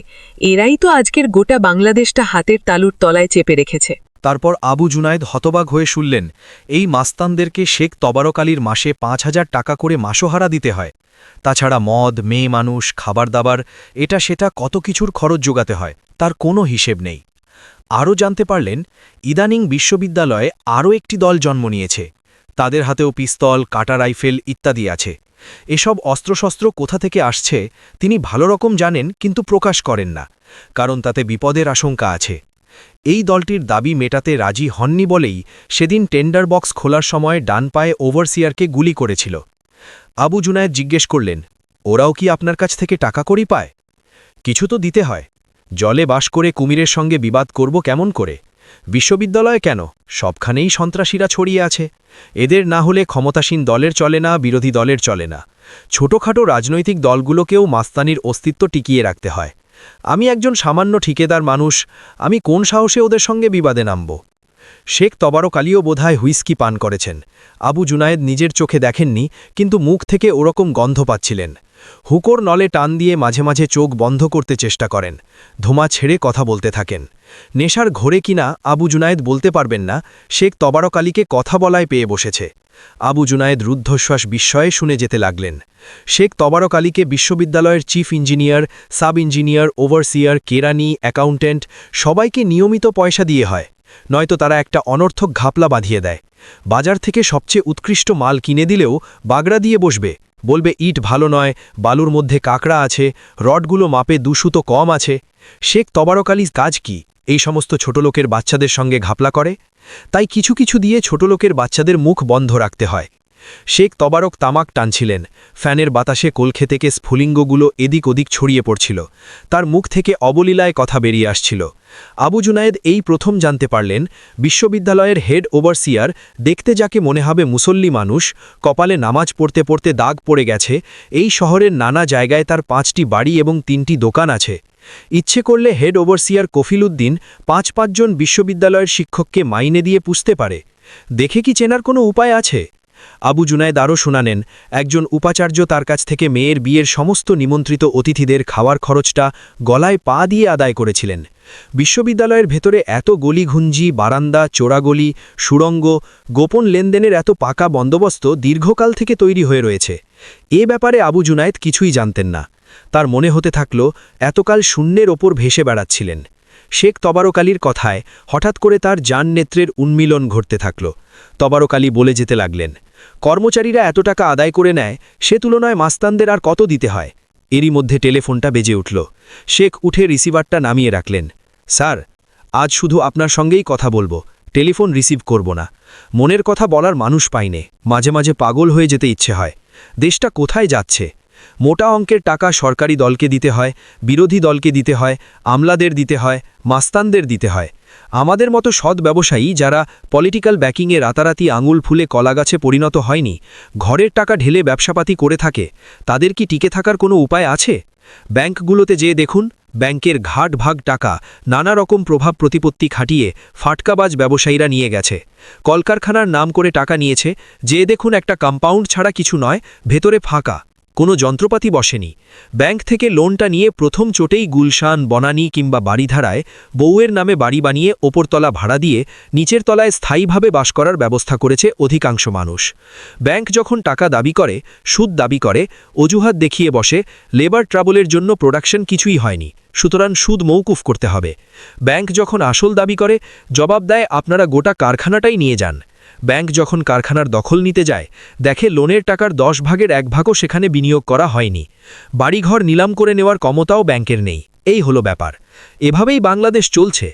মাঝে মাঝে ভাবি চাষারা লাঙলের মুঠি ধরে দেশটা চিকিয়ে রেখেছে, নয়তো অসাধু আমলা, দুর্নীতিবাজ রাজনৈতিক এবং ফাটকা ব্যবসায়ীরা দেশের সমস্ত মাটি মন ম্যাপে বিদেশে চালান করে দিত। আবু জুনায়েদ শেখ তবারক আলীর মধ্যে ক্রমাগত সমুদ্রের গভীরতা আবিষ্কার করছিলেন। যতই শুনছিলেন তিনি যেন তলিয়ে যাচ্ছিলেন। তার দেশপ্রেমের সংবাদ যখন জানতে পারলেন, তার প্রতি শ্রদ্ধা অনেক গুণেই বেড়ে গেল। জর্দার নেশায় তার মাথাটা একটু একটু ঘুরছিল। উত্তর দিকের জানালা খুলে তিনি মুখের পিকটা ফেলে এলেন। রুমালে মুখ মুছে তিনি বললেন, এবারে আপনার সম্বন্ধে কিছু বলুন, আপনি কত ধরনের ব্যবসা করেন? শেখ তবারক আলী বললেন, আমি নেহায়েতি চুনোপুটি, ঠিকেদারি দিয়ে শুরু করেছিলাম, এখনও ঠিকেদারি আঁকড়ে ধরে রয়েছি। ছেলেমেয়েরা এটা ওটা বানাবার জন্য শিল্প কলকারখানা গড়ে তোলার কথা বলে, আমি কোনো রকমে বুঝিয়ে সুঝিয়ে বারণ করে রেখেছি। আমি বলি, বাবা ওদিকে যাবে না, গেলে মারা পড়বে। ঠিকেদারি না করতে চাও ট্রেডিং করো, বিদেশ থেকে সিমেন্ট আনো, গাড়ি আনো, যা প্রাণ চায় আনো এবং বাজারে বেচো। মুনাফা বেশি না হোক, তোমার মূলধন মারা যাবে না। তুমি কলকারখানা বসিয়ে কিছু একটা বানাতে গিয়েছ কি মরেছ? কে কিনবে তোমার জিনিস? হালামলের ছেলে সবসময় বুড়ো বাপের কথা শুনতে চায় না। তিনি আরও জানালেন, শুধু নগদ টাকা থাকলে ব্যবস্থা হয়, এ কথা মোটেই ঠিক নয়। তোমার ধৈর্য থাকতে হবে, মেজাজ থাকতে হবে এবং পরিশ্রম করার অভ্যেস থাকতে হবে। ব্যবসাও একটা এবাদতের মতো ব্যাপার, সকলকে দিয়ে ব্যবসা হয় না। মাঝে মাঝে ছেলেদের মতিগতি দেখে তিনি শঙ্কিত হয়ে পড়েন। জামাইটা ছিল বলেই ব্যবসাটা টিকে আছে। ভারী ঠান্ডা মেজাজের ছেলে, আর মাথাটাও খুব পরিষ্কার। তিনি জামাতার একটা সাম্প্রতিক বিচক্ষণতার দৃষ্টান্ত তুলে ধরলেন। ওয়াটার বোর্ড থেকে বুড়িগঙ্গা ড্রেজিংয়ের কন্ট্রাক্ট নিয়েছিল জামাই, পাশাপাশি পূর্ত মন্ত্রণালয় থেকে মিরপুরের নিচু জমি ভরাটের কাজটাও আদায় করে নিয়েছিল। এখন বুড়িগঙ্গা ড্রেজিংয়ের মাটি নিয়েই নিচু জমি ভরাটের কাজটি চলছে। 2.5 কোটি এবং 3 কোটি টাকার কাজ। কোনো ক্রমে যদি উঠিয়ে দিতে পারা যায়, তাহলে 3 গুণ লাভ হওয়ার সম্ভাবনা। সব টাকা কি তিনি ভরে তুলতে পারবেন? 3 ভাগের 1 ভাগ রাঘব বোয়ালদের পেটেই চলে যাবে। আবু জুনায়েদ শেখ তবারক আলীর মুখের কথা রূপকথার গল্পের মতো মুগ্ধ বিস্ময়ে শুনছিলেন, আর তার মুখের হাঁটি ক্রমশ বড় হয়ে যাচ্ছিল। চাকর নতুন করে তামাক দিয়ে গেল। শেখ 2টো এলাচ দানা মুখে পুরলেন এবং গুড়গুড়িতে টান দিয়ে বলতে আরম্ভ করলেন, দিনকাল পাল্টে যাচ্ছে, নতুন জমানার অনেক কিছুই বুঝিনে। ঠিকেদারিও আমাকে দিয়ে আর বেশি দিন চলবে না, বয়স তো হয়েছে। ছেলে এবং জামাইয়ের ওপর ছেড়ে দিয়েছি, তারা যা পারে করবে, না পারলে করবে না। আমি এই বুড়ো বয়সে আবার বাপের পেশায় ফিরে যাচ্ছি। গুলশান এবং বাড্ডার মাঝখানে আমার 300 বিঘের মতো জমি আছে। জায়গাটা জলা, সারা বর্ষাকাল পানির তলায় ডুবে থাকে। শীতের শেষে যখন পানি শুকিয়ে আসে, বড় ধান চাষ করি, 1000 মণ ধান পাই। এই এলাকার গরিব লোকদের দিয়ে চাষ করাই, তারা কিছু নিয়ে যায়, আমি কিছু আনি। বর্ষাকালে সমস্ত বিলটা পানিতে যখন সয়লাভ হয়ে যায় আমার স্পিড বোটে চড়ে ঘুরে বেড়াতে বেশ ভালো লাগে। একবার সময় সুযোগ করে আপনাকে, মা বানুকে এবং আমার নাতনিকে ঘুরে ঘুরে জায়গাটা দেখাবো, আপনাদের ভালো লাগবে। এই জমিটার ওপর দেশি বিদেশি অনেকেরই কড়া নজর আছে। অনেক দাম দিয়ে আমার কাছ থেকে কিনে নিয়ে দালান কোঠার কমপ্লেক্স বানাতে চায়। ছেলে এবং জামাই অনেকবার বলেছে ওই জমি কিনে বেচে শিল্প কলকারখানায় ইনভেস্ট করতে। আমি সাফ সাফ বলে দিয়েছি আমার জীবদ্দশায় এটি হচ্ছে না, যতদিন বেঁচে আছি চাষ করে যাব। আবু জুনায়েদ যখন শেখ তোবারক আলীর মুখ থেকে শুনলেন বাড্ডার মাঝখানে তার ৩০০ বিঘে জমি আছে এবং সেখানে তিনি রীতিমতো ধান চাষ করেন, তার বুকের ভেতর জমির ক্ষুধাটা প্রবলভাবে মাথাচাড়া দিয়ে উঠল। তার মনের একটা গোপন দরজা খুলে গেল। শরীরের সমস্ত রক্ত সভা করে উজানে উঠে আসতে চাইল। মুসা নবীর লোহিত সাগরের বুক দর্শন করে যেরকম অনুভূতি হয়েছিল, সেরকম একটা ভাবাবেগ তার মনে ঢেউ খেলতে থাকল। মনে করতে থাকল কামনা সমুদ্রের তীরে তিনি দাঁড়িয়ে আছেন। শেখ তোবারক আলীকে স্বর্গ থেকে নেমে আসা আকাঙ্ক্ষা পূরণের বার্তাবাহক বলে ভাবতে থাকলেন। শেখ তোবারক আলীর তামাক ফুরিয়ে গিয়েছে। তিনি নলটা একপাশে সরিয়ে রাখলেন। আবু জুনায়েদ অত্যন্ত বিনীতভাবে জানালেন, আমার একটি শখের কথা আপনাকে জানাতে খুব ইচ্ছে করে, কিন্তু লজ্জা লাগে। স্যার, আপনি আমাকে এখনও আপনা মানুষ হিসেবে ভাবতে পারছেন না শুনে আমার খুব দুঃখ হচ্ছে। আপনি তো আবেদের মতো আমার আরেকজন জামাই। কিসের শখ আপনি মুখ খুলে জানাবেন, নইলে এই বুড়ো মানুষটি কষ্ট পাবে। আবু জুনায়েদ এবার তার মনের কথা প্রকাশ করলেন। ছোটবেলা থেকে আমার একটা গাইগরু পোষার খুব শখ। গোটা চাকরি জীবন তো ফ্ল্যাট বাড়িতে কাটাতে হলো। জায়গার অভাবে সে শখটা অপূর্ণ থেকে গেছে। এখন জায়গা আছে, ঘাসও বেশ আছে। আমার মনে হচ্ছে একটা গরু আমি পুষতে পারি। গরু কোথায় বেচা কেনা হয়, কিভাবে পছন্দ করে কিনতে হয়, কিছুই জানি নে। আপনার হাতে লোকজন আছে, যদি একটা গরু দেখে শুনে কেনার ব্যবস্থা করে দিতেন। আপনার হাতে কি সেরকম সময় আছে? শেখ তোবারক আলী বললেন, আপনার শখটি খুব উত্তম শখ। গই পোষা সৌভাগ্যের লক্ষণ। শুনে আমার খুব ভালো লেগেছে। মেয়ে নাতনি জামাইকে একটা কিনে দেওয়ার তৌফিক আল্লাহ আমাকে দিয়েছেন। কিন্তু একটি কথা, গরু যে কিনবেন, রাখবেন কথাই চিন্তা করেছেন? না, সে ব্যাপারে একেবারে কিছুই চিন্তা করিনি। আপনার চাষবাসের কথা শুনে আমার গরু পোষার কথাটা মনের মধ্যে জেগে উঠল। আমার আগেই ভাবা উচিত ছিল গরু পুষতে গেলে গোয়া লাগে। আবু জুনায়েদ একটুখানি নিরাশ হয়ে পড়লেন। শেখ তোবারক আলীর তীক্ষ্ণ দৃষ্টিতে আবু জুনায়েদের মুখের ভাব লক্ষ্য করে বললেন, ঠিক আছে, গরু আর গোয়ালের ভাবনা আপনাকে ভাবতে হবে না। কাল ৯টার দিকে আমার মিস্ত্রি আপনার বাড়িতে যাবে। কোথায় গোয়ালঘর বানাতে চান জায়গাটা দেখিয়ে দেবেন, বাকি দায়িত্ব মিস্ত্রির। তারপর বললেন, চলুন একটু ভেতরে যাই, ছেলে মেয়ে বউ এবং আপনার চাচির সঙ্গে পরিচয় করিয়ে দেই। ভেতরের ঘরে গিয়ে শুনলেন শেখ তোবারক আলীর ছেলে দুজন অধিক রাত হচ্ছে দেখে চলে গেছে। তাদের একজন থাকে গুলশানে, অন্যজন বাড়িধারায়। যে নাতিটির আকিকা উপলক্ষে যাওয়া, তাকে দোয়া করার সুযোগও পেলেন না আবু জুনায়েদ। ইঞ্জিনিয়ার মেয়ে তাহমিনা, তার স্বামী আবেদ এবং শেখ তোবারক আলীর স্ত্রীর সঙ্গে পরিচয় হল। আবু জুনায়েদের ইচ্ছে করছিল এই বুড়ো মহিলার পদধূলি নেবেন। উপাচার্যের পোশাকটা তাকে এটা করতে দিল না। শেখ তোবারক আলী তার স্ত্রীকে বললেন, এই হল মা বানুর স্বামী, আমার উপাচার্য জামাই। আবু জুনায়েদ সালাম করলেন। সুখে থাকো বাবা, বললেন মহিলা। আবু জুনায়েদের মেয়ে দিলু হরিণ শিশুর মতো ছুটাছুটি করছিল। আবু জুনায়েদের গা ঘেঁষে আবদেরে গলায় বলল, এই দেখো, আমাকে এবং মাকে নানি কী সব দিয়েছেন। নীলু বাক্স খুলে দেখালো, তাকে সোনার লেডিস ঘড়ি, পার্কার ফাউন্টেন কলম, একটা চমৎকার বেনারসি শাড়ি এবং নুরুন্নাহার বানুকে দেয়া জড়োয়া গয়নার সেটটি দেখালেন। এসব দিতে গেলেন কেন? আবু জুনায়েদের কেমন বাঁধো বাঁধো ঠেকছিল।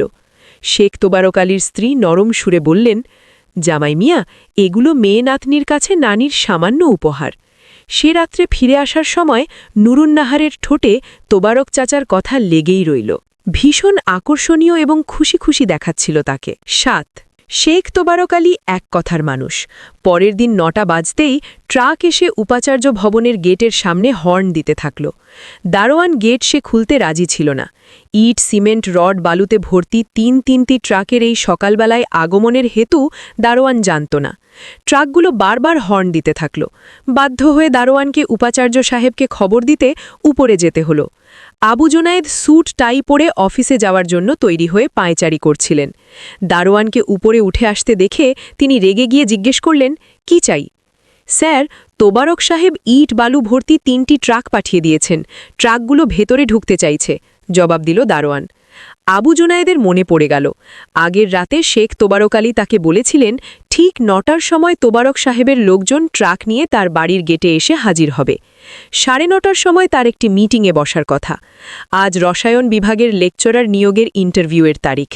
সাধারণত আবু জুনায়েদ প্রফেসর এবং অ্যাসোসিয়েট প্রফেসর ছাড়া নিচের দিকের পোস্টগুলো ইন্টারভিউয়ের সময় উপস্থিত থাকেন না। যেহেতু রসায়ন তার একেবারে নিজস্ব ডিপার্টমেন্ট, তাই তিনি আপনা থেকেই প্রস্তাব করেছিলেন লেকচারারদের ইন্টারভিউয়ের সময় তিনি স্বয়ং হাজির থাকবেন। কথা দিয়েছেন অথচ এদিকে ট্রাক এসে হাজির। তিনি যদি নিজে দাঁড়িয়ে থেকে জায়গা দেখিয়ে না দেন, কী রকম ঘর তৈরি করতে হবে ভালো করে বুঝিয়ে না দেন, তাহলে পরে অসুবিধে পড়ে যেতে হবে। ট্রাক সহ লোকজনদের আজ চলে যেতে বলবেন কিনা একটুখানি চিন্তা করে দেখলেন। তিনি উপস্থিত না থাকলে বড় রকমের ক্ষতি হওয়ার কথা নয়। তার বদলে টেলিফোনে উপাচার্যকে ডেকে ইন্টারভিউটা চালিয়ে নিলে কাজ চলে যায়। তারপরেও একটা ব্যাপারে আবু জুনায়েদের মনের মধ্যে একটা সংশয় ঠেকে গেল। আবু জুনায়েদ বিশ্বস্ত সূত্রে জানতে পেরেছেন আজকে যে সকল প্রার্থীর ইন্টারভিউ হবে তার মধ্যে ডক্টর করিমের একজন নিকট আত্মীয় রয়েছে। বর্তমানে ডক্টর করিম একই সঙ্গে রসায়ন বিভাগের চেয়ারম্যান এবং ফ্যাকাল্টি অফ সায়েন্সের ডিন। উপাচার্য ডক্টর খয়রাত হোসেন হলেন ডক্টর করিমের বেয়াই। আবু জুনায়েদের অনুপস্থিতিতে ডক্টর করিম এবং ডক্টর খয়রাত হোসেন মিলে ডক্টর করিমের আত্মীয়টিকেই বেছে নেবেন। আবু জুনায়েদ জেনেছেন ডক্টর করিমের আত্মীয়টির চাইতে একাধিক উজ্জ্বল প্রার্থী আছে। বোর্ডে যখন বসবেন ডক্টর করিম এবং খয়রাত হোসেন মিলে আত্মীয়টির মধ্যে এত সব প্লাস পয়েন্ট খুঁজে বের করবেন, অধিকতর যোগ্য প্রার্থীর মনোনয়ন পাওয়ার সম্ভাবনা মাঠে মারা যাবে। আরও একজন অযোগ্য প্রার্থীর শিক্ষক হিসেবে নিয়োগপত্র পাবে। তা পাক, আবু জুনায়েদের কিচ্ছু করার নেই। তার চোখের সামনেই কত অন্যায় ঘটে যায়, কটা তিনি ঠেকাতে পেরেছেন। ঠিক করলেন আজ তিনি যাবেনই না। ব্যক্তিগত সহকারীকে ফোন করে বললেন তার নাম করে যেন উপাচার্যকে জানানো হয় আজ তার শরীরটা বিশেষ ভালো নেই, দয়া করে খয়রাত সাহেব যেন রসায়ন বিভাগের লেকচারার ইন্টারভিউয়ের সময় উপস্থিত থাকেন। তিনি দারোয়ানকে ট্রাক ভেতরে নিয়ে আসার নির্দেশ দিলেন এবং বললেন বাড়ির একেবারে পেছনের ফাঁকা জায়গাটিতে ইট, সিমেন্ট, রড ওসব যেন নামানো হয়। 3টি ট্রাক ভেতরে এলো বটে, কিন্তু একটা গোলমাল বেঁধে গেল। বাড়ির পেছন দিকে যদি যেতে হয় এক সারি শীতকালীন পুষ্প পিষ্ট করে ট্রাকদের যেতে হয়। হেডমালি কিছুতেই সেটি হতে দেবেন না। শেখ তোবারক আলীর একজন ওভারসিয়ার ট্রাক থেকে নেমে এসে মালিকে ধমক দিয়ে বললেন, স্বয়ং উপাচার্য সাহেব পারমিশন দিয়েছেন, ট্রাক আটকাবার তুমি কে? আমি ওই বাগানের হেডমালি, আমার ফুল গাছ নষ্ট করার অধিকার তোমাদের নেই। ফুল অনেক কষ্ট করে ফোটাতে হয়। তুমি ঠিকাদারের মানুষ, রদ্দিমালের কারবারি, ফুল গাছ নষ্ট হওয়ার কষ্ট তুমি কি বুঝবে? বললেন হেডমালি। মালি ব্যাটার ফুটানি কত, সরে দাঁড়াও, ট্রাক ওই দিক দিয়েই যাবে, উত্তরে বলল ওভারসিয়ার। হেডমালি ওভারসিয়ারের ঔদ্ধত্যপূর্ণ কথা শুনে ভীষণ তেতে উঠল। দেখি ওভারসিয়ারের ব্যাটা, তুমি ট্রাক চালিয়ে নিয়ে যাও, এই আমি শুয়ে করলাম। সত্যি সত্যি হেডমালি ফুলগাছের সারির পাশে লম্বা হয়ে পড়ল। ব্যাপারটা আরও গুরুতর রূপ নিতে পারত। শেখ তোবারক আলীর জামাতা আবেদ হোসেন ঘটনাস্থলে এসে পড়ায় একটা মীমাংসা হয়ে গেল। ফুলগাছের সারি দুটো রক্ষা পেল। অনেক দূর ঘুরে ট্রাককে বাড়ির পেছনে যেতে হলো। আজ আবু জুনায়েদের একটা বিশেষ দিন। তার জীবনের একটি প্রিয় স্বপ্ন পূর্ণ হতে চলেছে। তার বাড়িতে একটা গরু আসার উপলক্ষ দেখা দিয়েছে। এখন সেই গরুর গোয়াল তৈরি হতে যাচ্ছে। এর চাইতে প্রিয় ব্যাপার আর কি হতে পারে? তিনি শরীর থেকে স্যুট টাই অপসারণ করে পায়জামা পাঞ্জাবি পরে বেশ ঝরঝরে হয়ে উঠলেন। নিচে যাওয়ার জন্য স্লিপারে পা চালিয়েছেন। অমনি মনে হল আগে সংবাদটা নুরুন্নাহার বানুকে জানানো প্রয়োজন। তিনি শোবার ঘরে গেলেন। দরজা পেরিয়ে ঘরে প্রবেশ করার আগেই লম্বাটে অয়নাটায় নুরুন্নাহার বানুর প্রতিফলিত চেহারা দেখে অবাক হয়ে গেলেন। গেল রাতে শেখ তবারক আলীর স্ত্রী তাদের কন্যা দিলুকে যে বেনারসিখানা দিয়েছেন, নুরুন্নাহার বানু সেটি পরে ড্রেসিং টেবিলের সামনে দাঁড়িয়ে নিজেকে খুঁটিয়ে খুঁটিয়ে দেখছেন। তার হাতে গলায় তবারক আলীর স্ত্রীর দেয়া সোনার অলঙ্কারগুলো জলজল করে জ্বলছে। আবু জুনায়েদ দৃষ্টি ফেরাতে পারলেন না। নতুন বেনারসি এবং অলঙ্কারের সৌষ্ঠবে নুরুন্নাহার বানুকে ভারী সুন্দর দেখাচ্ছে। আবু জুনায়েদ পা টিপে টিপে এসে নুরুন্নাহার বানুর চোখ দুটো চেপে ধরে 2 গালে চুমো খেলেন। নুরুন্নাহার বানু বেঁকে চুড়ে আবু জুনায়েদের নাগালের বাইরে চলে গেলেন। তারপর আবু জুনায়েদের দিকে তাকিয়ে মৃদু হাসলেন। সেই পাষাণ গলানো হাসি দেখে আবু জুনায়েদের কি একটা যেন ঘটে গেল। হাজার বছরের সুপ্ত পিপাসা তার সারা শরীরে জেগে উঠল। তিনি স্থির থাকতে পারলেন না, দুহাতে নুরুন্নাহার বানুকে ধরে চুমোয় চুমোয় ভরিয়ে দিতে লাগলেন। নুরুন্নাহার বানু এবং আবু জুনায়েদ হাত ধরাধরি করে নিচে নামলেন। বাইরে লোকজনের দঙ্গল দেখে ফেলে এই ভয়ে পরস্পরের হাত ছাড়িয়ে নিলেন। ইঁটের স্তূপ, রডের রাশি এবং সিমেন্টের ইতস্তত ছড়ানো বস্তাগুলো দেখে আবু জুনায়েদের চোখ কপালে ওঠার উপক্রম। তবারক সাহেব একেবারে ঘর বানাবার মাল সরঞ্জাম সব পাঠিয়ে দিয়েছেন। মাল এখনও নামানো হয়নি, ঝটপটে মাল নামানোর কাজ চলছে। শেখ তবারক আলীর জামাই আবেদ হোসেন দাঁড়িয়ে দাঁড়িয়ে মাল নামানো তদারক করছেন। আবু জুনায়েদ এবং নুরুন্নাহার বানু নিকটে এলে আবেদ হোসেন তাদের সালাম দিলেন। আবু জুনায়েদ অনেকটা অনুযোগের ভঙ্গিতে বললেন, আবেদ, তুমি ঘরে না এসে বাইরে কেন দাঁড়িয়ে রয়েছ? স্যার, এদিকটার কাজকর্মের একটা গতি হোক আগে, জবাব দিলেন তবারক আলীর জামাতা। তাহলে তবারক সাহেব একেবারে গোয়াল ঘর তৈরি করেই ছাড়লেন। কথার পিঠে কথা বললেন আবু জুনায়েদ। স্যার, আব্বার কড়া হুকুম 7 দিনের মধ্যে গোয়াল ঘর বানিয়ে ফেলতে হবে। এখন কথা হলো, আপনি কি ধরনের ঘর পছন্দ করবেন সেটা জানার প্রয়োজন আছে। আপনি যেরকম চাইবেন মিস্ত্রিরা বানিয়ে দেবেন। আবেদ হোসেনের কথার উত্তরে জানালেন, আমার আবার পছন্দ অপছন্দ কি, একখানা গোয়াল ঘর হলেই আমার চলে, যে কোনো রকমের একখানা গোয়াল ঘর। আমার আব্বা পাটের বেড়া এবং খড়ের চালা দিয়ে গোয়াল ঘর বানিয়েছিলেন, সেখানেই সারা জীবন গরু রেখেছেন। আবেদ হোসেন বললেন, স্যার, এখন কি আর পাট খড়ির যুগ আছে? তাছাড়া এই মনিউমেন্টাল বিল্ডিংয়ের পেছনে যেমন তেমন একটা স্ট্রাকচার খাড়া করে দিলে তো আর চলবে না। আব্বা বলে দিয়েছেন এমন ঘর তৈরি করতে হবে যাতে গোটা পরিবেশের সঙ্গে চমৎকারভাবে মানিয়ে যায়। আবু জুনায়েদ বললেন, ভাই আবেদ, তুমি তো জানো 12 বছর মাস্টারি করলে মানুষ গাধা হয়ে যায়। আমার 25 বছর চলছে, তোমাদের যা মন লয় করো, আমার কিছুই মনে আসছে না। আবেদ জানালেন, শেখ তবারক আলী সাহেব 10 বাই 12 ফিটের একটা নকশা এঁকে দিয়েছেন। ঘরটা দেখতে চৌকো মতো হবে, চারপাশের দেয়াল পর্যন্ত উঁচু হবে, সর্বসাকুল্যে উচ্চতা দাঁড়াবে 10 ফুট। বাকিটা কলাম করতে হবে, 6টা ফাঁক থাকবে, 2টো ফাঁকে 2টো দরজা বসবে। সামনের দরজাটা হবে বড়, পেছনের দরজা অপেক্ষাকৃত ছোট। কলামের ফাঁকে ফাঁকে 4টি কাঁচের জানালা হবে। ঘরে যাতে প্রচুর আলো বাতাস খেলতে পারে সেজন্য জানালাগুলো যাতে খোলা এবং বন্ধ করা যায় সে ব্যবস্থা থাকবে। ছাদটা হবে টিনের, কিন্তু নিচে বাঁশের বেড়া ফিট করে দিতে হবে, নইলে গরমকালে খুব গরম হবে। আর দক্ষিণ দিকে ঘরের লাগোয়া একটি টিনের শেড থাকবে।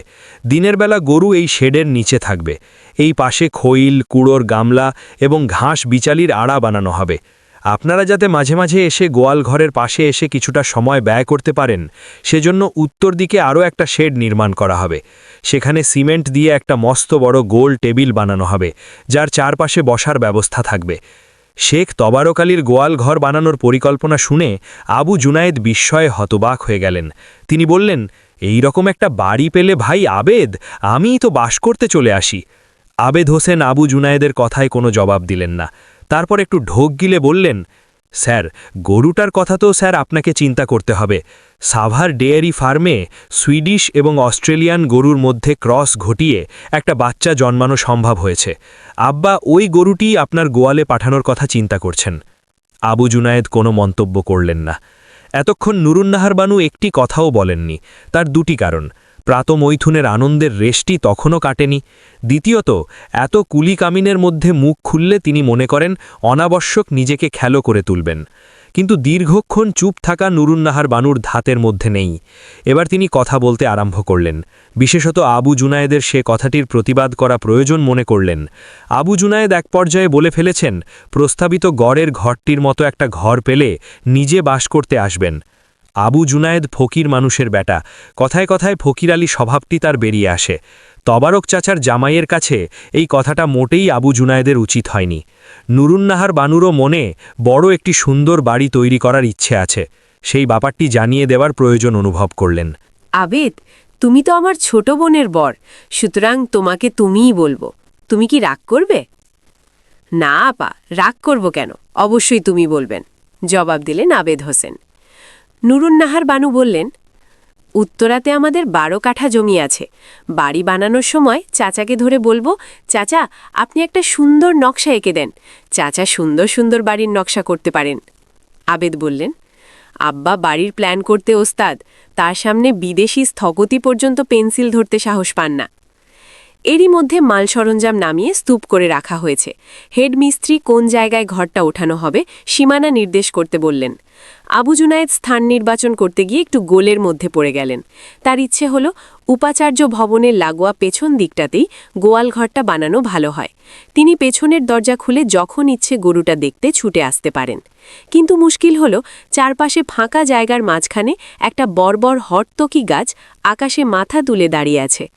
আবু জুনায়েদ বললেন, ওই হর্তকি গাছটা কেটে ফেলে এখানে ঘরটা তুললে ভালো হয়। তিনি হাত দিয়ে ইঙ্গিত করে দৈর্ঘ্য প্রস্থে জায়গাটা দেখিয়ে দিলেন।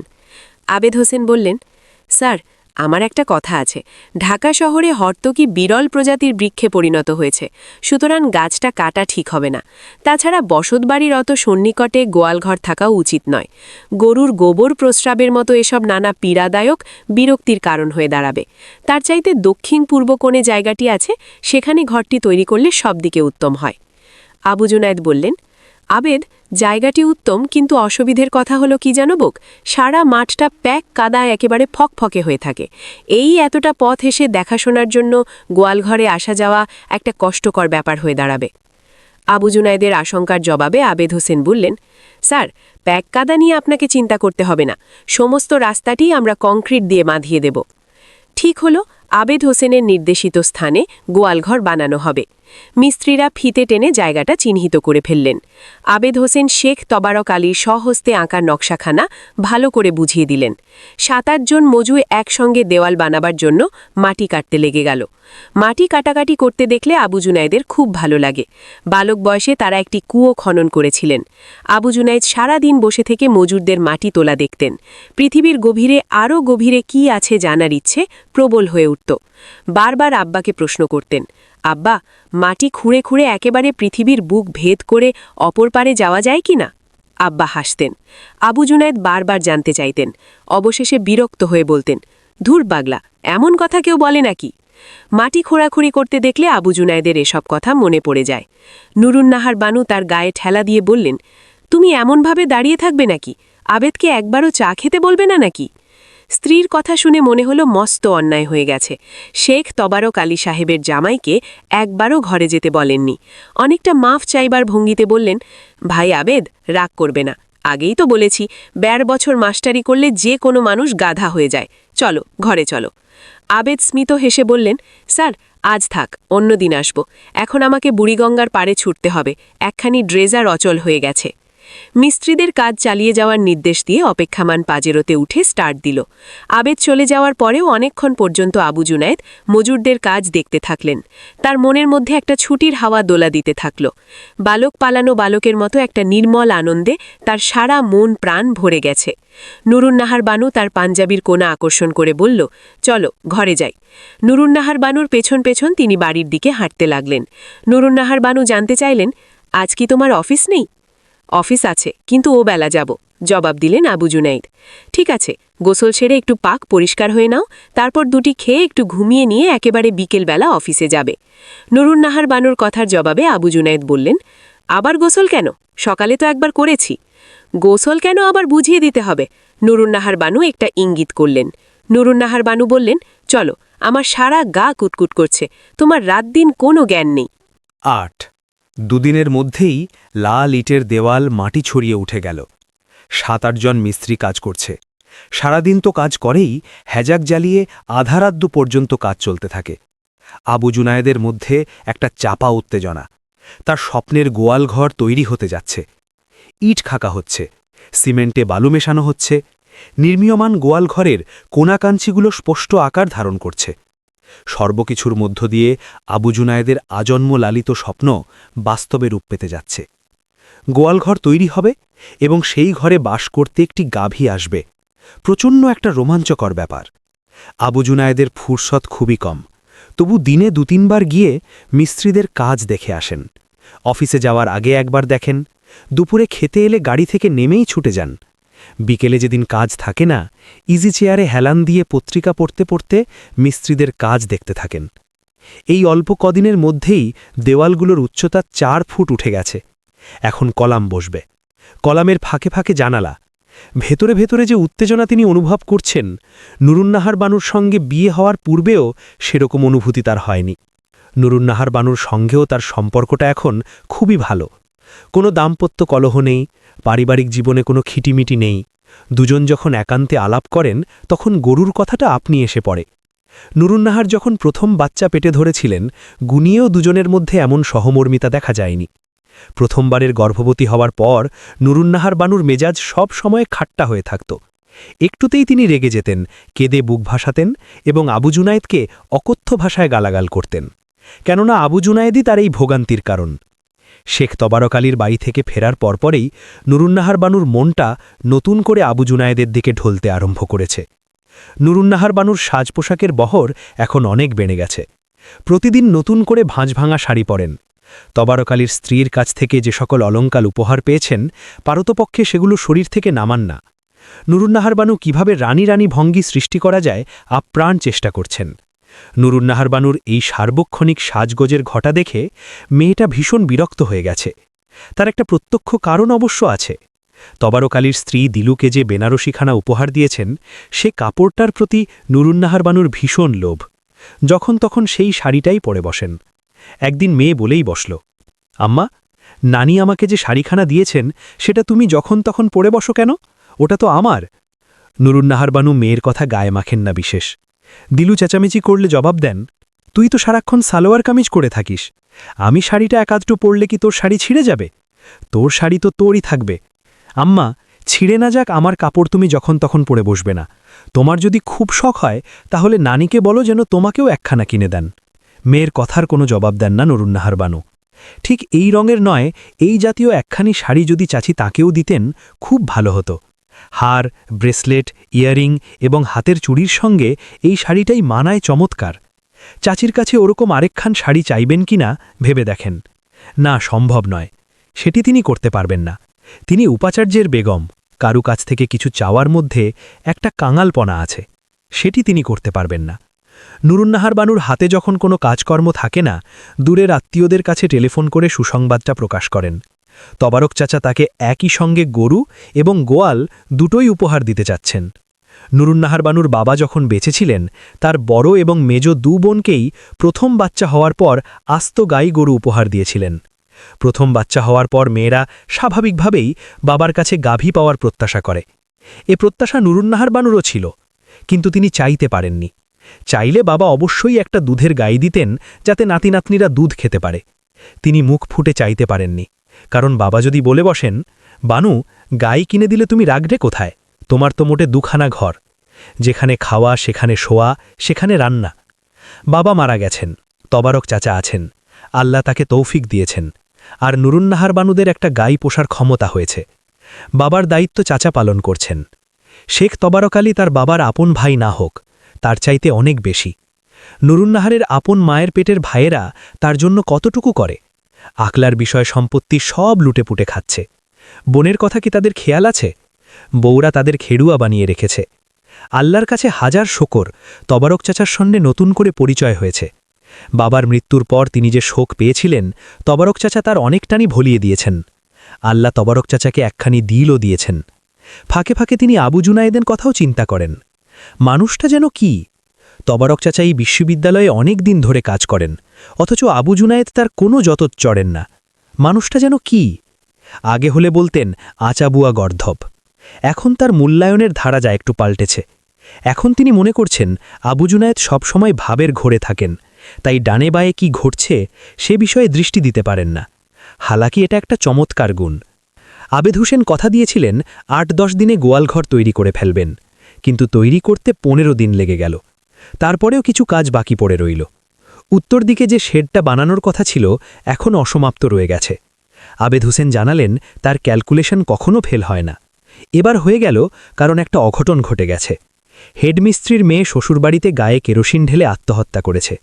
হেডমিস্ত্রির জামাই পণের টাকার দাবি নিয়ে অনেক দিন থেকেই মেয়েটার ওপর অত্যাচার করছিল। শেষমেশ অত্যাচার সহ্য না করতে পেরে মেয়েটি আত্মহত্যা করে পণের টাকার দায় থেকে আত্মরক্ষা করেছে। হেডমিস্ত্রিকে মেয়ের শ্বশুরবাড়িতে ছুটে যেতে হয়েছে এবং থানা পুলিশ অনেক কিছু করতে হয়েছে।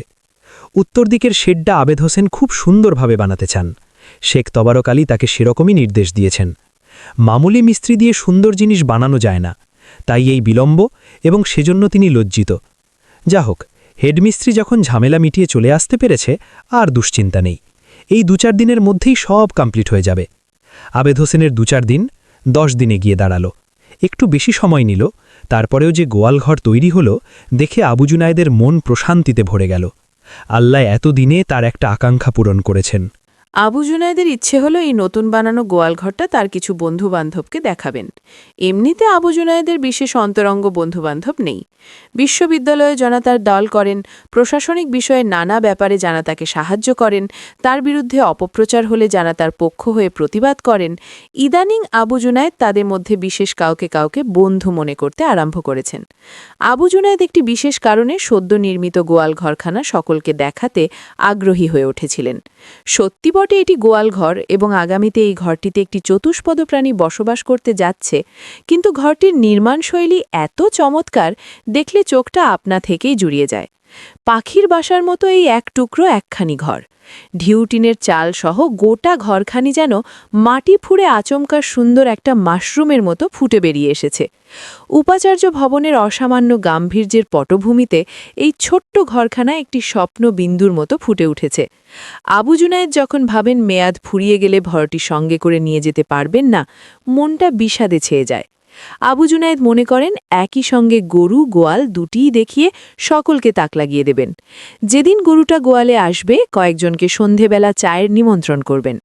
উত্তর দিকে যে শেডটা বানানো হয়েছে সেখানে চেয়ার টেবিল পেতে অতিথিদের নিয়ে বসবেন। কিন্তু গরুটা কখন আসবে এই মহামান্য অতিথিকরণ সাধের গোয়ালঘর মধ্যে করতে আসবেন? নিষ্ঠাবান সাধক মন্দির নির্মাণের পর বিগ্রহ প্রতিষ্ঠার জন্য যেমন আকুলিত অন্তরে প্রতীক্ষা করতে থাকেন, আবু জুনায়েদের মনেও সে ধরনের আকুলি বিকুলি জন্ম নিচ্ছিল। আবু জুনায়েদ ভেবে দেখলেন গরুটা আকাশ থেকে তার গোয়ালঘরের বাসিন্দা বনে যাবে না। শেখ তবারক আলী সাহেব কথা দিয়েছেন তার ভাইজি এবং নাতনিকে একটা গরু প্রেজেন্ট করবেন।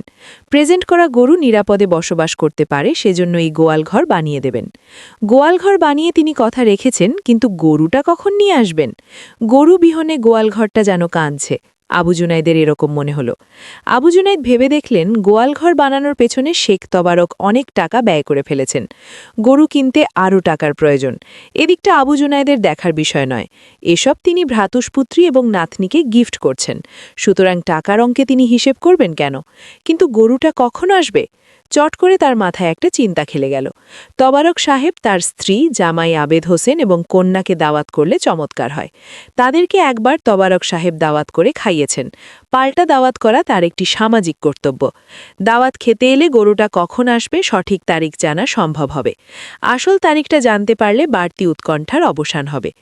সেদিনই রাতে আবু জুনায়েদ শেখ তবারক আলীকে টেলিফোন করে বসলেন। তবারক সাহেব নিজেই রিসিভ করেছিলেন। আবু জুনায়েদ আগামী শুক্রবারে আবেদ হোসেন, তার স্ত্রী এবং চাচা চাচিকে খাওয়ার নিমন্ত্রণ করলেন। শেখ তবারক আলী বললেন, এত ঘটা করে দাওয়াত করার দরকার কি? মেয়ের বাড়ি, যখন ইচ্ছে খেয়ে যাব। আবু জুনায়েদ একটু ধান্দায় পড়ে গিয়েছিলেন। তবে কি তবারক সাহেব আবু জুনায়েদের নিমন্ত্রণ প্রত্যাখ্যান করলেন? পরের ব্যাখ্যায় আবু জুনায়েদের কাছে সবকিছু স্পষ্ট হয়ে গেল। শেখ তবারক আলী বললেন, শুনুন জামাই মিয়া, দাওয়াত টাওয়াত ওগুলো এখন রাখেন। বানু এবং তার মেয়ে আমার এখানে যতবার ইচ্ছে যখন খুশি আসতে পারেন, এমনকি আপনি এলেও কিছু এসে যায় না। আমি বাস করি একেবারে মানুষের ধরা ছোঁয়ার বাইরে। আমার এখানে কে এলো কে গেল কে হিসেব রাখে। কিন্তু স্যার ভুলে যাবেন না, আপনি দেশের সবচাইতে বড় বিশ্ববিদ্যালয়টির উপাচার্য। আপনি কি করেন না করেন শত শত চোখ তাকিয়ে আছে। একটুখানি খুঁত পেলেই আপনার নিজের পেশার মানুষেরাই আপনাকে ছিঁড়ে খুঁড়ে ফেলবে। আপনার বাড়িতে খেলাম না খেলাম এ নিয়ে উতলা হবেন না। আমাদের ভেতরের যে সম্পর্ক সেটা তো তুচ্ছ কারণে নষ্ট হওয়ার নয়। আমি আপনার কাছ থেকে একটা জিনিসই জানতে চাইব। আবু জুনায়েদ বললেন, বলুন কি বলতে চান? তবারক, গোয়ালঘরটা আপনার পছন্দ হয়েছে কিনা? আবু জুনায়েদ বললেন, হ্যাঁ, খুবই পছন্দ হয়েছে। গরুর বদলে যে কোনো রুচিবান মানুষকে এই ঘরে বাস করতে বললে খুশি হয়ে রাজি হবে। আপনার পছন্দবোধ এত উন্নত মানের। তবারক সাহেব বললেন, আপনি পছন্দ করেছেন শুনে আমার দিলটা ঠান্ডা হয়ে গেল। বানুর কেমন লেগেছে? আপনাদের মেয়ে তো একেবারে পাগল, লোকজনকে ডেকে দেখাবার জন্যে হন্যে হয়ে উঠেছে। শুনুন জামাই মিয়া, শেখ তবারক আলী বললেন, ওটি ঘটতে দেবেন না। এই সমস্ত জিনিস যত কম মানুষ জানে ততই উত্তম। আমি কি বলছি আপনি বুঝতে পারছেন তো? আবু জুনায়েদ 1 মিনিট থামলেন, তারপর বললেন, হ্যাঁ পারছি। আজ বৃহস্পতিবার, আগামীকাল শুক্রবার রাত 8টার পরে আমার লোক গরুটা নিয়ে আপনার বাড়িতে যাবে। আপনাকে কিছুই চিন্তা করতে হবে না। গরুর সঙ্গে খৈল, ভুসি, কুঁড়া, ঘাস সবই যাবে। যে লোক গরুর সঙ্গে যাবে সেই লোকটি দেখাশোনার জন্য সেখানে থেকে যাবে। দক্ষিণ দিকের শেডটা সেজন্যই তৈরি করা হয়েছে। অনায়াসে বিছানো পেতে একজন মানুষ ঘুমোতে পারে। রাত 9:30-10টার দিকে আমি এক ফাঁকে একবার দেখে আসব। আবু জুনাইদ অবাক হয়ে গেলেন। শেখ তবারক আলী মানুষটির বিশালতা ও সূক্ষ্ম চিন্তার পরিধি দেখে আবু জুনাইদের কাণ্ডজ্ঞান লোপ পাওয়ার মতো অবস্থা হলো। যে সকল ভাবনা চিন্তা আবু জুনাইদের মনে একবারও উদয় হয়নি, শেখ তবারক আলী সেগুলো ঘরে ঘরে ব্যাখ্যা করে গেলেন। শেখ তবারক আলী যে তার স্ত্রী নুরুন্নাহার বানুর আপন চাচার অধিক, সে কথা তলিয়ে বিচার করবে কে? লোকে যখন জানবে ঠিকাদার শেখ তবারক আলী নুরুন্নাহার বানুকে জড়োয়া গয়নার সেট উপহার দিয়েছেন, মেয়েকে বেনারসি এবং সোনার ঘড়ি দিয়েছেন, আর সুন্দর একটি গোয়ালঘর বানিয়ে দিয়ে একটি মহামূল্যবান পঞ্চ পর্যন্ত সেখানে ঢুকিয়ে দিয়েছেন, আবু জুনাইদের একান্ত সহানুভূতিশীল লেকারদের মনও বিরূপ হয়ে যাবে। অলংকার হোক, শাড়ি হোক, গোয়ালঘর, গরু যাই হোক না কেন, সব কিছুর একটা নগদ অর্থমূল্য রয়েছে। কেউ যদি আপত্তি উঠিয়ে বলে বিশ্ববিদ্যালয়ের কনস্ট্রাকশন কাজে শেখ তবারককে অধিক সুবিধে দেওয়ার চ্যাল তো আবু জুনায়েদ এসব ঘুষ হিসেবে গ্রহণ করেছেন, তার আত্মপক্ষ সমর্থনের কোনো উপায় থাকবে না। কতিপয় প্রাক্তন উপাচার্যের কেলেঙ্কারির কাহিনীতে ঠিকাদারদের নাম যুক্ত হয়েছিল, আবু জুনায়েদ বিলক্ষণ সেসব অবগত আছেন। তারপরেও আবু জুনায়েদ জেনে শুনে ওই আড্ডার সঙ্গে পড়ে গেলেন। তার প্রত্যেক লোমকূপ পর্যন্ত আটকে শিউরে উঠল। লোকে শুনলে বলবে কি? এই দুশ্চিন্তাটি মনে স্থায়ী হতে দিলেন না। শেখ তবারক আলী তাকে ঘুষ দেননি। তিনি কোনো রকম অর্থঘটিত কোনো কেলেঙ্কারি করবেন একথা স্বপ্নেও তার মনে উদয় হয়নি। লোক যা ইচ্ছে বলুক, আবু জুনায়েদের বিবেক পরিষ্কার। শেখ তবারক আলী এ পর্যন্ত উপহার গোয়ালঘর এবং গরুর পেছনে যে অর্থ ব্যয় করেছেন, তার পেছনে ঠিকাদারি স্বার্থসিদ্ধির কোনো মতলব নেই। তার জান্নাতবাসী শ্বশুর একসময় শেখ তবারক আলীকে আসল বৃত্তিটি ধরিয়ে দিয়েছিলেন। আজ শেখ তবারকের পয়সা কড়ির অন্ত নেই। তার থেকে সামান্য অর্থ যদি জান্নাতবাসী অগ্রজ প্রতিম গফরান ভাইয়ের কন্যা এবং নাতনির পেছনে ব্যয় করে উপকারের প্রতিদান দিয়ে থাকেন, কার কি বলার থাকতে পারে? তারপরেও যদি কেউ খারাপ কথা বলে, তার জবাব দেওয়ার ক্ষমতা মিয়া মোহাম্মদ আবু জুনায়েদের আছে। তার যে একেবারে শিরদাঁড়া নেই একথা ভাবা মোটেও ঠিক হবে না। সব দুশ্চিন্তা ঝেড়ে ফেলে দিয়ে সোজা হয়ে দাঁড়াতে চেষ্টা করলেন। আগামী শুক্রবারে রাত 8টার পরে তবারক সাহেবের লোক গরু নিয়ে আসবে। এই সংবাদ নুরুন্নাহার বানুকে জানানো প্রয়োজন। যাতে নুরুন্নাহার বানু কোনো মেয়েলি ভুল না করে বসেন, সেজন্য আগাম সতর্ক করে দেওয়ার কথাটিও মনে রাখলেন। শুক্রবার দিন সন্ধে 8টার মধ্যে খাওয়া দাওয়া সেরে আবু জুনায়েদ, নুরুন্নাহার বানু, তাদের কন্যা দিলু গরুটাকে সম্বর্ধনা জানাবার জন্য অধীর আগ্রহে অপেক্ষা করছিলেন। আবু জুনায়েদ চাপা স্বভাবের মানুষ। নুরুন্নাহার বানু বারবার ঘড়ির দিকে তাকাচ্ছিলেন। তার সেই পুরনো কুসংস্কারটা আবার মাথাচাড়া দিয়ে উঠতে চাইছে। তার কোনো কাজ সহজে সম্পন্ন হয় না। কোথাও না কোথাও থেকে একটা বিঘ্ন এসে সব ভণ্ডুল করে ফেলে। তার মনে নানা রকম সন্দেহ রেখাপাত করে যাচ্ছিল। কি তবারক সাহেব গরুটা কিনতে পারলেন কিনা? যদিও কিনে থাকেন, গাড়ি ঘোড়ার ভিড় দেখে ভয় পেয়ে ছিঁড়ে কোথাও চলে যায়। দিলু মেয়েটির উচ্ছ্বাস ধরে না। একবার আবু জুনায়েদকে জিজ্ঞেস করে, একবার নুরুন্নাহার বানুকে, আব্বা গরুটা আসবে তো? এই তো 8টা বেজে গেল, কখন আসবে?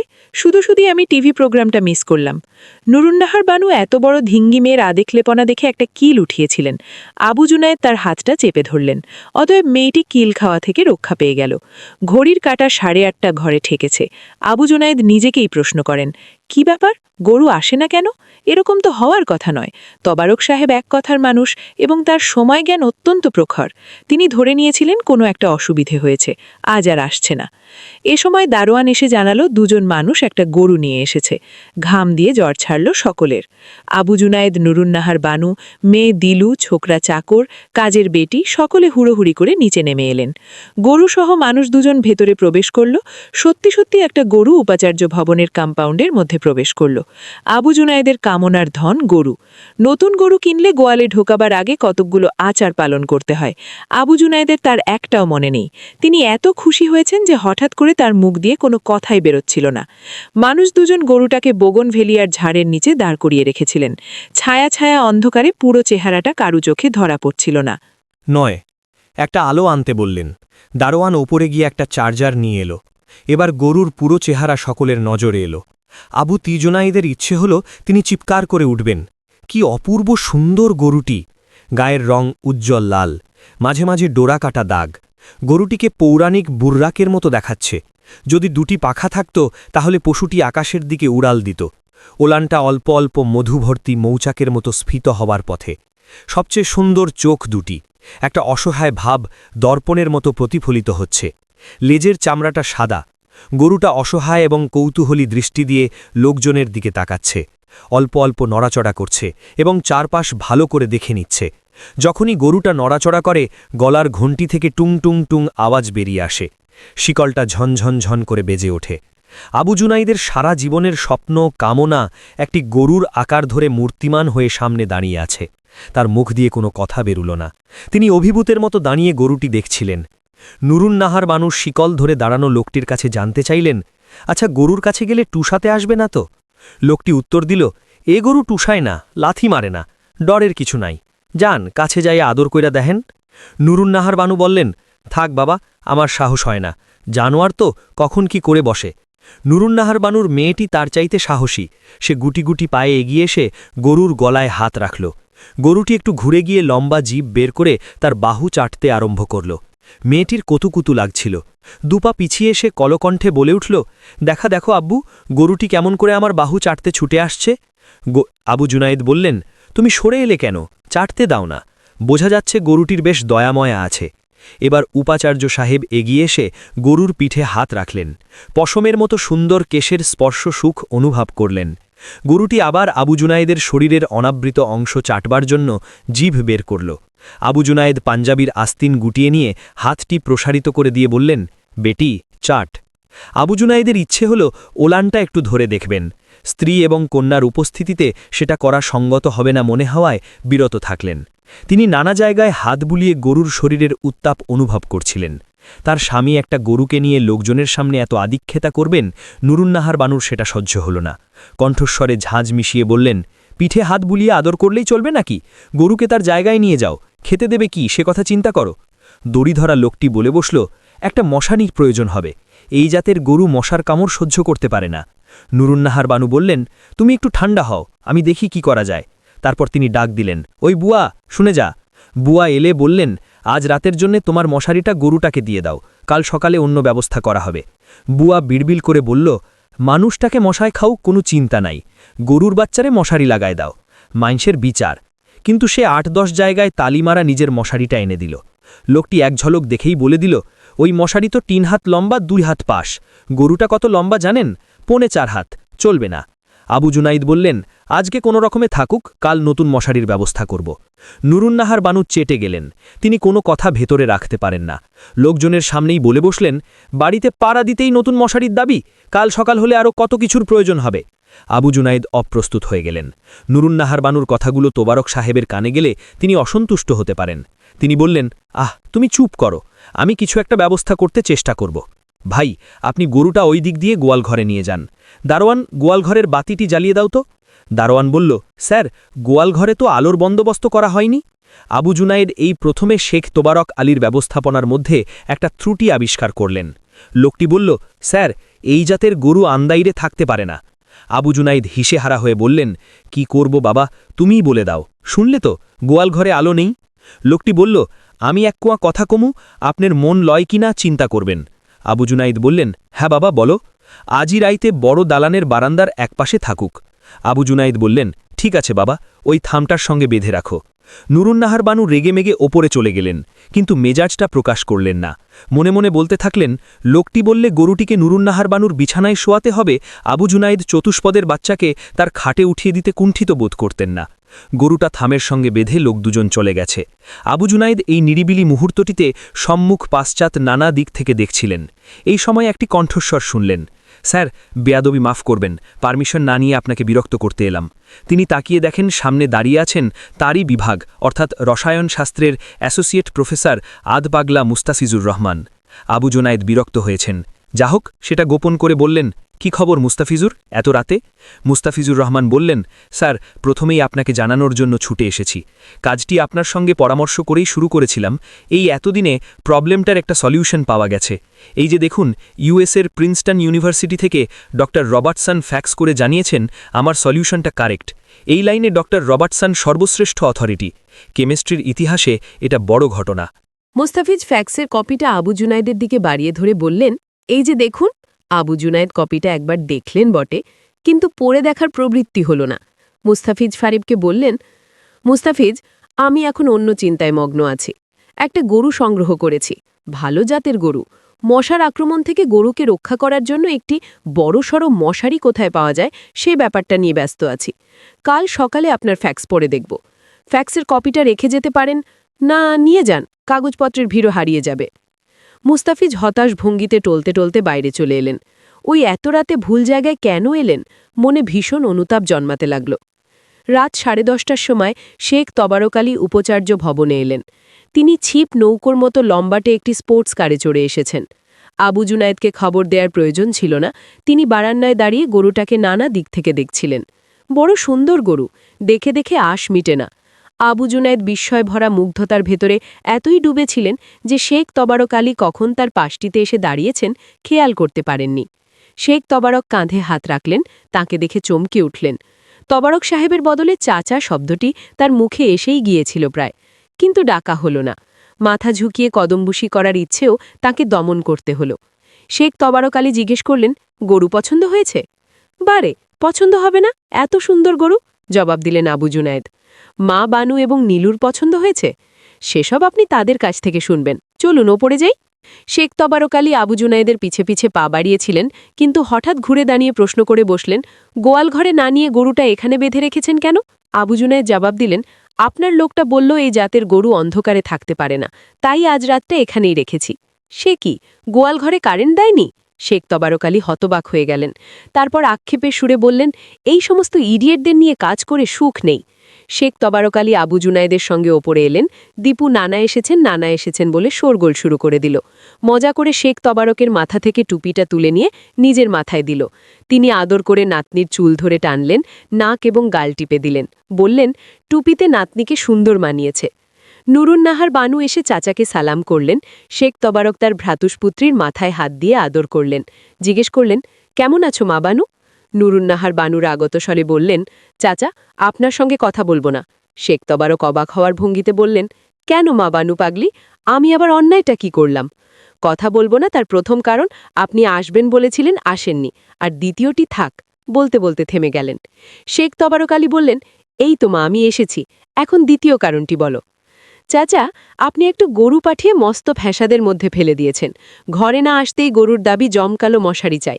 দুদিন পর গরুর জাবনা এবং বিচালি খাওয়ার জন্য রূপোর গামলার দরকার হবে। এসব আমি জোগাড় কেমন করে করি? নুরুন্নাহার বানুর কথা শুনে শেখ তবারক আলী মৃদু হাসলেন। মা বানু, এই নতুন এসেছে তাই ঝামেলা মনে হচ্ছে। দুদিন যাক, গরুটাকে ভালো লাগতে আরম্ভ করবে। তবে এটা খুবই কুলীন জাতের গরু, যত্ন আত্তি তো একটু করতে হবে। সকলের রাশিতে আবার গরু ছাগল পশুপাখি এদের বাড়বৃদ্ধি হয় না। পশুদেরও প্রাণের ভেতর থেকে ভালোবাসতে হয়। অনাদর, অবহেলা, উপেক্ষ এরা মানুষের চাইতে ভালো বুঝতে পারে। পশুপাখির কথা বাদ দাও, দীর্ঘদিনের অভিজ্ঞতা থেকে আমি বলতে পারি গাছপালাও অনাদর সহ্য করে না। তারপর শেখ তবারক আলী গরুটার বংশবৃত্তান্ত বলতে আরম্ভ করলেন। সুইডিশ গাভী এবং অস্ট্রেলিয়ান ষাঁড়ের মধ্যে ক্রস ঘটিয়ে এই বাচ্চাটি জন্মানো হয়েছে।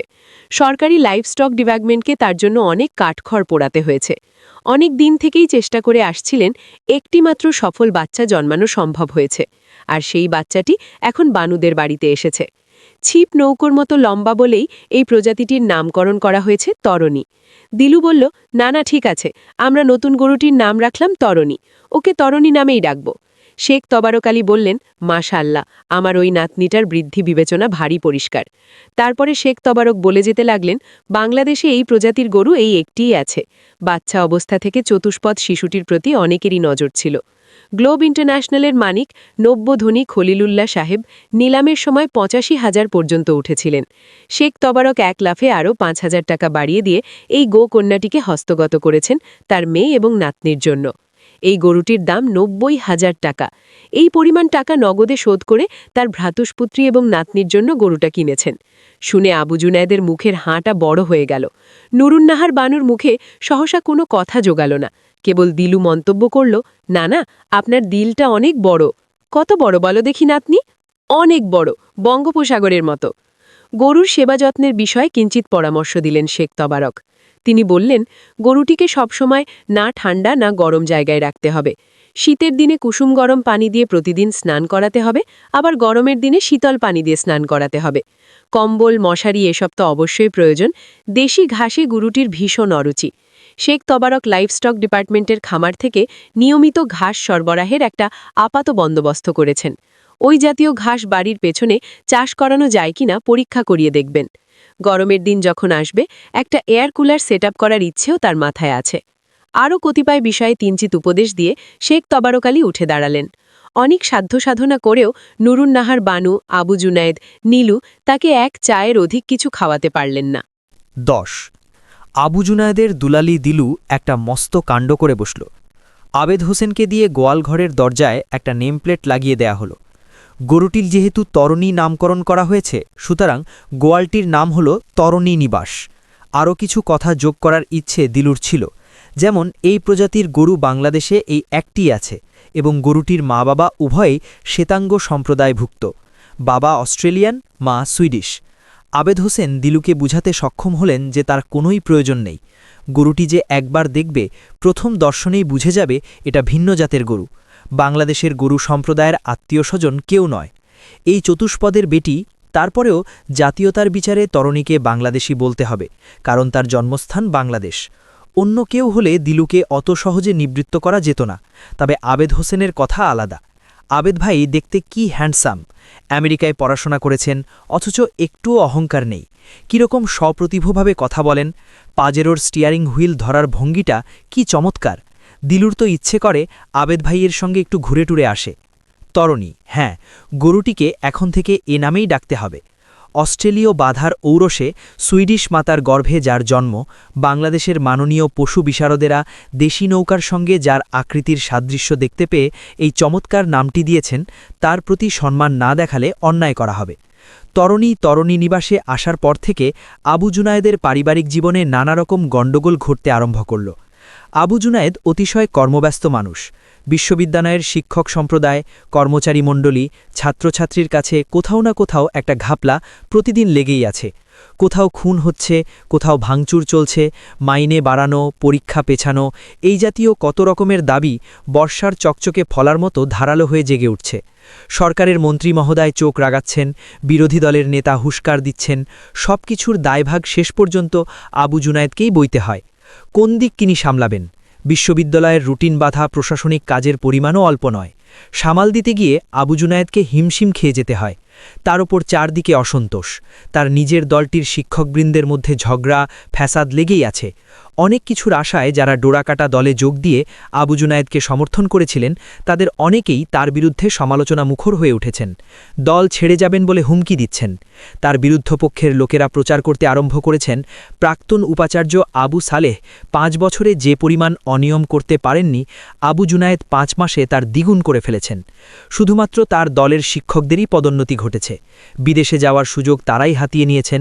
তাদের নামেই বাড়িগুলো বরাদ্দ হয়েছে। প্রভোস্ট, হাউস টিউটর থেকে শুরু করে দারোয়ান, মারি পর্যন্ত সবগুলো চাকরি আবু জুনায়েদের লোকেরা বাগিয়ে নিয়েছে। চারদিকের তাপ চাপে আবু জুনায়েদের ছেড়ে দেমা কেঁদে বাঁচি অবস্থা। আবু জুনায়েদের নিঃশ্বাস ফেলার ফুরসত মেলে না। সকালে মিটিং, দুপুরে মিটিং, সন্ধে মিটিং, সবগুলো মিটিংয়ে তাকে প্রিসাইড করতে হয়। বিশ্ববিদ্যালয়ের 1 নম্বর ব্যক্তি হওয়া সত্ত্বেও কোথাও নিজের মতামত আরোপ করতে পারেন না। প্রায় সময়ই আবু জুনায়েদকে নিজের বিরুদ্ধে সিদ্ধান্ত গ্রহণ করতে হয়। মাঝে মাঝে আবু জুনায়েদের মনে হয়, মাছওয়ালা তরকারিওয়ালার সঙ্গে দরাদরি করার সময় তিনি যে ব্যক্তিত্বের স্বাদ পেতেন, স্বাধীনতার যে উত্তাপ অনুভব করতেন, উপাচার্যের চেয়ারে বসার পর সেসব উধাও হয়ে গেছে। তিনি একটা যন্ত্রে পরিণত হয়েছেন। তিনি কিছুই করছেন না, তাকে দিয়ে কুড়িয়ে নেওয়া হচ্ছে। তার ব্যক্তিগত ইচ্ছে অনিচ্ছের কোনো মূল্য নেই। আবু জুনায়েদের মন মেজাজ ইদানিং খুব খিচড়ে থাকে। মন খুলে কথা বলার মতো কোনো বন্ধু তার নেই। নুরুন্নাহার বানুর সঙ্গে তার কোনো রকম ভাব বিনিময় সম্ভব নয়। এখন নুরুন্নাহার বানুর অধীনে অনেক চাকর-বাকর আছে। নিজের হাতে কুটোটি ছিঁড়তে হয় না। এই বাড়তি সময় তিনি রূপচর্চার কাজে ব্যয় করেন।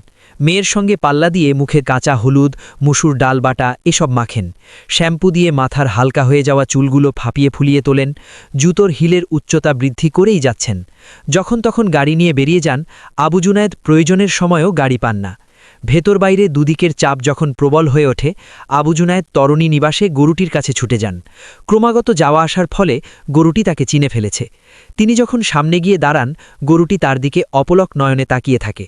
তিনি যে খুব খারাপ অবস্থার মধ্যে পড়ে গেছেন গরুটি বুঝতে পারে। আবু জুনায়েদ তরণীর মসৃণ পিঠে হাত বুলিয়ে দেন। কুচি কুচি করে কাটা ঘাসের চুপড়িটা সামনে ধরে দাঁড়িয়ে থাকেন। তরণী ধীরে সুস্থে মন্থরভাবে অল্প অল্প ঘাস গলায় চালান করতে থাকে।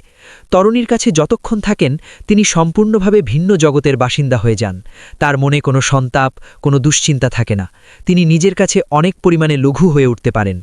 শেষ তবারকালী যে লোকটিকে নিয়োগ করেছেন, সেই লোকটির কাছ থেকে তরণী সংক্রান্ত নানা সংবাদ খুঁটিয়ে খুঁটিয়ে জানতে চেষ্টা করেন। তিনি জেনেছেন তরণী এখন ৩ মাসের গাভীন।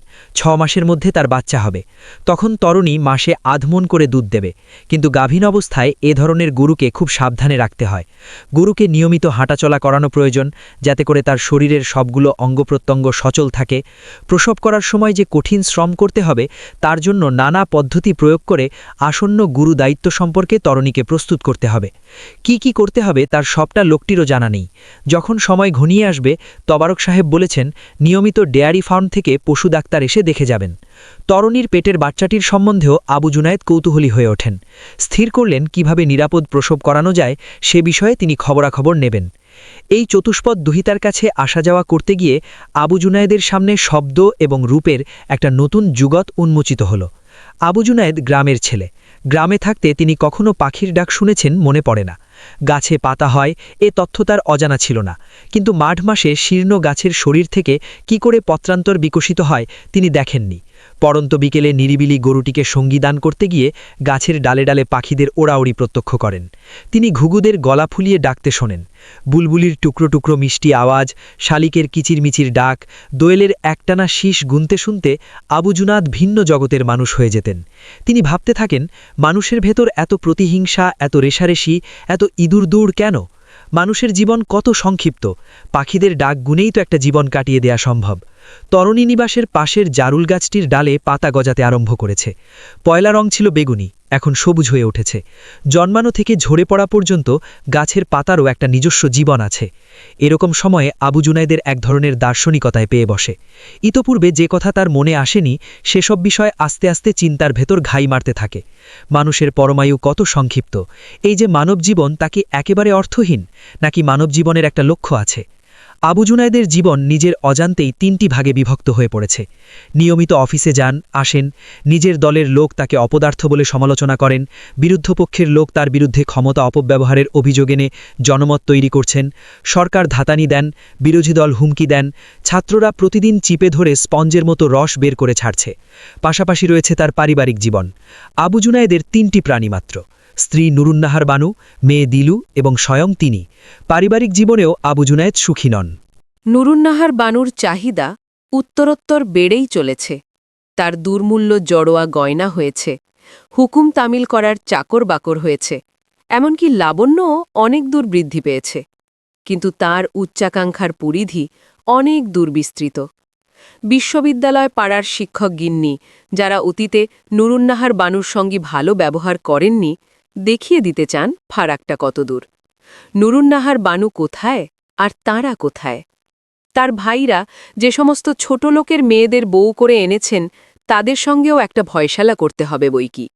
সারা জীবন ভাইয়ের বউরা তাকে অবজ্ঞা করে এসেছে। এবার নুরুন্নাহার বানুর জবাব দেবার পালা। শেখ তবারক আলীর বাড়িতে যে অত্যাধুনিক বহুমূল্য গৃহ সরঞ্জাম দেখে এসেছেন, সেরকম সাজ সরঞ্জাম তারও চাই। নুরুন্নাহার বানু মুখে না বললেও স্পষ্টভাবে বুঝিয়ে দিয়েছেন সেরকম সাজ সরঞ্জাম তার। এই সমস্ত দাবি আবু জুনায়েদকে পূরণ করতে হবে। তিনি তার সমস্ত স্বাদ আহাদ পূরণ করার প্রতিশ্রুতি দিয়ে লোকজনের সামনে কলেমা পড়ে বিয়ে করেছেন। আবু জুনায়েদ কোন মুখে কোন সাহসে এখন না করবেন? নুরুন্নাহার বানু কি যেমন তেমন বাপের বেটি? তার আব্বা কি আবু জুনায়েদের লেখাপড়ার সমস্ত ব্যয়ভার বহন করেনি? দিনে দিনে আবু জুনায়েদের পারিবারিক জীবনটা একটা নরককুণ্ড হয়ে উঠল। অফিস এবং পারিবারিক জীবনের পাশাপাশি হালফিল আবু জুনায়েদ আরেকটা গোপন জীবনের সাক্ষাৎ পেয়েছেন। আবু জুনায়েদ মনে করেন এই দিকটি যদি তার সামনে প্রকটিত না হতো, তার জীবন আরও অনেক বেশি ব্যথাদীর্ণ হয়ে উঠত। মনে মনে আবু জুনায়েদ গরুটার কাছে ঋণী অনুভব করেন। গরুটা সময়মতো তার গোয়ালে এসেছিল বলেই আবু জুনায়েদের কাছে জীবন অনেকখানি সহনীয় হয়ে উঠেছে। তিনি রাতের বেলা ঘুমোতে যাওয়ার আগে চিন্তা করেন সকালে ঘুম থেকে উঠে গরুটার মুখ দেখবেন। অফিসে যাওয়ার সময় ভাবেন ফিরে এসে গরুটাকে দেখতে পাবেন। এমনি করে গরুকে কেন্দ্র করেই তার গোটা জীবনের মধ্যে একটা চোরা আবর্ত সৃষ্টি হল। একদিন বিকেলবেলা ফিনান্স কমিটির মিটিং ছিল। বরাবরের মতো আবু জুনায়েদ প্রেসাইড করছিলেন। বিশ্ববিদ্যালয়ের কোন খাতে কত টাকা বরাদ্দ করা হবে, বাজেট তৈরির বিষয়ে আলোচনা হচ্ছিল। এই মিটিংয়ে কোষাধ্যক্ষ সাহেবও ছিলেন। নিরপেক্ষ এবং ন্যায়বান শিক্ষক হিসেবে ড আকরাম সকলের শ্রদ্ধার পাত্র। আলোচনার এক পর্যায়ে ইতিহাস বিভাগের এক ফাজিল ছোকরা সরাসরি আবু জুনায়েদের চোখে চোখ রেখেই বলে বসলেন, আবু জুনায়েদের কারণেই বিশ্ববিদ্যালয়ের প্রচুর অর্থের অপচয় হয়েছে। তিনি তার দলভুক্ত কতিপয় অযোগ্য ব্যক্তিকে নানা প্রকল্পের পরিচালক করে দিয়েছিলেন। বাজেটের টাকা শেষ হয়ে গেছে, অথচ কোনো প্রকল্প বাস্তবায়িত হয়নি। ফশিউদ্দিনের কাছ থেকে আবু জুনায়েদ ওরকম ব্যবহারই আশা করেছিলেন। ফশিউদ্দিনের প্রয়োজনীয় যোগ্যতা ছিল না। একটা থার্ড ক্লাস এবং ব্রেক অফ স্টাডি ছিল। একজন ছাত্রীর অভিভাবকও শিক্ষক সমিতির কাছে সরাসরি লিখিত অভিযোগ করেছিলেন যে তিনি তার কন্যাকে উত্ত্যক্ত করেছেন। এত সব সত্ত্বেও আবু জুনায়েদ একাকটা হয়ে তাকে প্রফেসর বানিয়েছেন। অনেক প্রবীণ ব্যক্তিদের পাশ কাটিয়ে তাকে ফিনান্স কমিটিতে নিয়ে এসেছেন। সেই লোকটি আজ মিটিংয়ে তাকে তুলোধুনো করে ছাড়লেন। সবচাইতে দুঃখের কথা হল আকরাম সাহেব ফশিউদ্দিনের পক্ষেই কথা বলেছেন। কমিটির কেউ তাকে সমর্থন করতে এগিয়ে এলেন না। আবু জুনায়েদ ঠান্ডা স্বভাবের মানুষ। মুখের ওপর গালমন্দ করলেও চটার স্বভাব তার নয়। মেজাজের এই বিশেষ বৈশিষ্ট্যের জন্য দিলরুবা খানম বলে থাকেন, আবু জুনায়েদের শরীরে মাছের রক্ত। তার মাথাটা অপেক্ষাকৃত ছোট বলেই দিলরুবা খানম ইদানিং বলতে আরম্ভ করেছেন, মানুষের শরীরে বোয়াল মাছের মাথা জুড়ে দিলে যেমন লাগে, আবু জুনায়েদকে অবিকল সেরকম দেখায়। রসিকতাটা বিশ্ববিদ্যালয়ে ছড়িয়ে গেছে, আবু জুনায়েদের কানেও এসেছে। বোবা প্রাণীর মতো সহ্য করা ছাড়া আবু জুনায়েদের করবারই বাকি আছে। কিন্তু আজকে ফিনান্স কমিটির মিটিংয়ে নাজেহাল হওয়ার ব্যাপারটি তাকে প্রচণ্ড রকম জখম করে ফেলল। তার মনে হতে লাগল তিনি কতকগুলো হিংস্র প্রাণীর সমাজে বাস করছেন। বিশ্ববিদ্যালয়ের অ্যালুমিনাই অ্যাসোসিয়েশনের সভায় বক্তৃতা দেওয়ার কথা ছিল। তার মনটা এত খারাপ হয়ে গিয়েছিল যে ঠিক করলেন যাবেন না। ব্যক্তিগত সহকারীকে বলে দিলেন যেন জানিয়ে দেয়া হয় তিনি সুস্থ বোধ করছেন না, সুতরাং অ্যালুমিনাই অ্যাসোসিয়েশনের সভায় যাওয়া তার পক্ষে সম্ভব হবে না। আবু জুনায়েদ সরাসরি বাড়িতে চলে এলেন। বাড়িতে এসে দেখেন নুরুন্নাহার বানুর রেগে আগুন হয়ে আছেন। আজ তার বড় বোনের ছোট মেয়ের গায়ে হলুদের দিন। নুরুন্নাহার বানু গাড়িতে করে অনুষ্ঠানে গিয়েছিলেন। তিনি বলে দিয়েছিলেন ড্রাইভার যেন বেলা 4টের দিকে এসে নিয়ে যায়। ড্রাইভার তাকে আনতে যায়নি। এসে যখন কারণ জানতে চাইলেন, ড্রাইভার একগাল হেসে জানালো সাহেব তাকে না করেছে। আসলে তিনি এরকম কিছু বলেননি। তিনি বলেছিলেন ফিনান্স কমিটির মিটিংয়ের শেষে তিনি অ্যালুমিনাই অ্যাসোসিয়েশনের সভায় যাবেন, ড্রাইভারকে তাকে সেখানে নিয়ে যেতে হবে। মিটিং শেষ করে আবু জুনায়েদ ফিরে আসবেন, তারপর ড্রাইভারের ছুটি। আবু জুনায়েদ বাড়িতে এসে দেখলেন এই ভর সন্ধেবেলা নুরুন্নাহার বানু খাটের ওপর লম্বা হয়ে শুয়ে রয়েছেন। তিনি প্রমাদ গুনলেন, নিশ্চয়ই কিছু একটা হয়েছে। ফাটাফাটি না বাঁধিয়ে নুরুন্নাহার বানু ছাড়বেন না। আবু জুনায়েদ ভীষণ শঙ্কিত হলেন। তিনি কপালে হাত রাখলেন। শরীর ঠান্ডা। আস্তে আস্তে গায়ে ধাক্কা দিয়ে বলতে লাগলেন, এই ওঠো, এই সন্ধেবেলায় শুয়ে থাকলে শরীর খারাপ করে। নুরুন্নাহার বানু ওইটুকুর অপেক্ষা করছিলেন। চিৎকার দিয়ে উঠলেন, আমার শরীর খারাপে তোমার কি আসে যায়? প্রতিদিন নিজে অপমান করো, আজ ড্রাইভার দিয়ে এই এতগুলো মানুষের সামনে অপমান করালে? তোমাকে ছোট লোকের বাচ্চা না বলবো কি? ছোট লোকের বাচ্চা নুরুন্নাহার বানু তাকে এই প্রথম বলছেন না। বিয়ের পর থেকেই এই ডাক শুনে আসছেন এবং শুনে শুনে অভ্যস্ত হয়ে উঠেছেন। কিন্তু তিনি ভেবে পাচ্ছিলেন না ড্রাইভার কিভাবে অপমান করতে পারে। তিনি ড্রাইভারের সন্ধানে গেলেন। দারোয়ান জানালো ড্রাইভার গ্যারেজে গাড়ি রেখে চলে গেছে। আবু জুনাইদকে ঘটনাটি মেয়ে দিলুর কাছ থেকে শুনতে হলো। দিলু জানালো কথা মতো না যাওয়ায় তাকে এবং তার আম্মাকে বেবি ট্যাক্সি করে মীর হাজিরবাগ থেকে আসতে হয়েছে। আবু জুনাইদ ভেবে দেখলেন ড্রাইভার বেচারির কোনো দোষ নেই। আবু জুনাইদের নিজের ভুলের জন্য এই দুর্ঘটনা ঘটেছে। তিনি মনে করলেন এই কথাটা নুরুন্নাহার বানুকে বুঝিয়ে শান্ত করতে চেষ্টা করবেন। তিনি যখন ব্যাখ্যা করার জন্য ঘরে ঢুকলেন, দেখেন নুরুন্নাহার হাপুস হুপুস করে কাঁদছেন। আবু জুনাইদকে দেখামাত্র তার মুখ ছুটে গেল। শ্রীমুখ থেকে নানা রকমের গালাগাল নির্গত হতে লাগল। নুরুন্নাহার বানুর সম্পর্কে একটা মজার ব্যাপার হলো এই যে কাপড় চোপড়ে বেশবিন্যাসের দিক থেকে তিনি শহরের অভিজাত মহিলাদের সঙ্গে পাল্লা দেয়ার কথা চিন্তা করলেও যখন প্রয়োজন হয় সুপ্ত উৎস থেকে গ্রাম্য গালাগালগুলো তার বাকযন্ত্র দিয়ে কই মাছের মতো উজিয়ে আসতে থাকে। মুখের সুখ মিটিয়ে শান্ত হলেন না। তারপর দেয়ালে মাথা ঠুকতে লাগলেন। অত যত্নে বিউটি পার্লারে গিয়ে বাঁধানো খোপা খুলে যাওয়ার ভয়ে অধিক চুষাঢুষি করলেন না। রাগ প্রকাশের অধিকতর একটি কার্যকরী পন্থা বেছে নিলেন। পানির জগ, চায়ের পেয়ালা, পিরিশ, ফুলদানি যা হাতের কাছে পেলেন আছড়ে আছড়ে ভাঙতে লাগলেন। আবু জুনাইদ টু শব্দ করলেন না। চাকর বাকরেরা শোয়ার ঘরের দরজায় দাঁড়িয়ে এই প্রলয়কাণ্ড দেখল। আবু জুনাইদকে কারুর কিছু বলার সাহস হল না। সে রাতে আবু জুনাইদ খাবার স্পর্শ করলেন না, কারুর সঙ্গে কথা বললেন না। তিনি দোতলার বারান্দায় পায়চারি করতে থাকলেন। দুবার ফোন এসেছিল, বলে পাঠিয়েছেন কথা বলতে পারবেন না। রাত যখন 11টার মতো বাজে, আবু জুনাইদ উপাচার্য ভবনের বাইরে এসে বাগানে ঘোরাঘুরি করতে লাগলেন। এরই মধ্যে বিশ্ববিদ্যালয় এলাকায় নিস্তব্ধতা নেমে এসেছে। তার ঘরে প্রবেশ করতে ইচ্ছে হল না। পায়ে পায়ে তিনি তরণী নিবাসে চলে এলেন। দেখাশোনা করার লোকটি রাতের বেলা থাকে না, বেলা 8টা বাজলেই চলে যায়। তিনি গোয়াল ঘরে ঢুকে বাতি জ্বালিয়ে দেখেন তরণী লম্বা হয়ে শুয়ে আছে। আবু জুনাইদ মশারির দড়ি খুলে দিয়ে গরুটার শরীর স্পর্শ করলেন। আবু জুনাইদের হেমা লাগা মাত্রই গরুটা এক লাফে শোয়া থেকে উঠে দাঁড়াল। তরণীর চোখে আবু জুনাইদের চোখ পড়ে গেল। তার মনে হল গরুটি ছলছল দৃষ্টিতে তার প্রতি সহমর্মিতা প্রকাশ করছে। আবু জুনাইদ সব কিছু ভুলে গিয়ে গরুটাতে আদর করতে লাগলেন। তরণী একটু পেছনে হটে গিয়ে আবু জুনাইদের হাত পাও চাটতে লাগল। আবু জুনাইদের মনে হল এই বোবা প্রাণীটি ছাড়া তার বেদনা অনুভব করার কেউ এই বিশ্ব সংসারে নেই। গরুটি নির্বাক নয়নে আবু জুনাইদের দিকে তাকিয়ে আছে। হঠাৎ আবু জুনাইদের ওলানের দিকে চোখ গেল। বাচ্চা হবে। বাটগুলো আস্তে আস্তে পুষ্ট হয়ে উঠতে আরম্ভ করেছে। হঠাৎ করে ওলানটা ধরে দেখবার ইচ্ছে তাকে পেয়ে বসল। প্রথম গরুটা দেখার সময়ও এরকম একটা ইচ্ছে তার মনে জেগেছিল, কিন্তু তিনি সংকোচবশত ওলানের তলায় হাত দিতে পারেননি। কোনো মানুষের সামনে এটা করা কোনোদিনই সম্ভব হতো না। গভীর রাতে সব কিছু বাঁধন আলগা হয়ে পড়ে। এমনকি চেতনার শাসন অস্বীকার করে স্বপ্নেরা ভিড় করে বাইরে আসার অবকাশ পায়। সুতরাং আবু জুনাইদের মনের গভীরে লুকিয়ে থাকা ইচ্ছেটা পূরণ করতে বাধা কোথায়? তিনি ওলানের তলায় হাত দিয়ে বাঁটগুলো টিপে টিপে দেখছিলেন। তরণীর বোধহয় এই স্পর্শসুখ ভালো লাগছিল। গরুটি পেছনের পা দুটি ফাঁক করে আবু জুনাইদকে অধিকতর অবকাশ করে দিল। ওলানটা রক্তিম বর্ণের।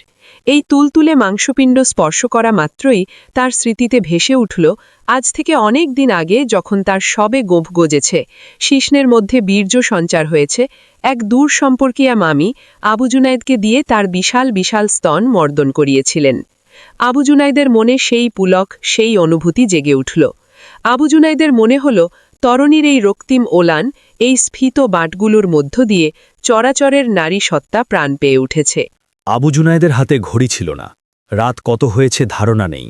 একসময় দীর্ঘ নিঃশ্বাস ফেলে আবু জুনায়েদ উঠে দাঁড়ালেন।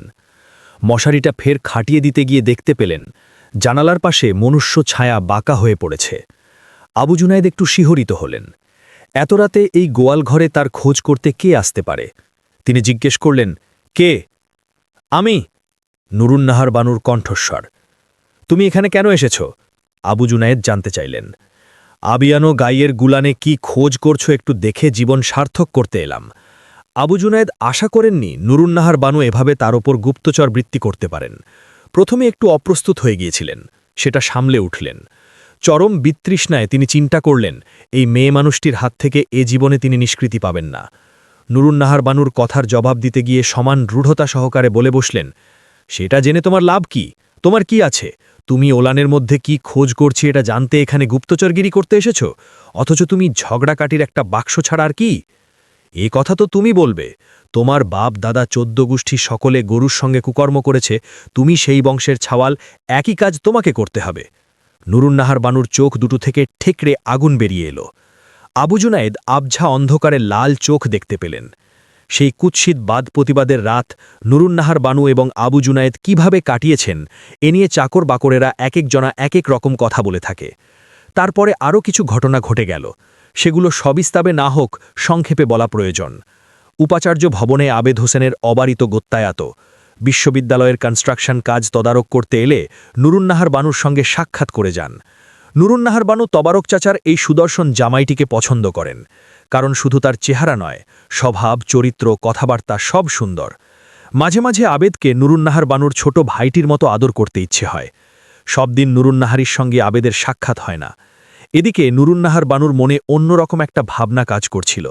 সেই রাতেই তিনি ঠিক করে ফেলেছেন আবু জুনায়েদের শখের গরুটাকে সময় এবং সুযোগ এলে তিনি বিষ খাইয়ে মেরে ফেলবেন। সিদ্ধান্তটা কিভাবে কার্যকর করা যায় এ নিয়ে কল্পনা জল্পনা করছেন। গরুটা মারা গেলে আবু জুনায়েদ কীরকম কষ্ট পাবেন সে কথা চিন্তা করে এক ধরনের বিকৃত সুখ পেয়ে থাকেন।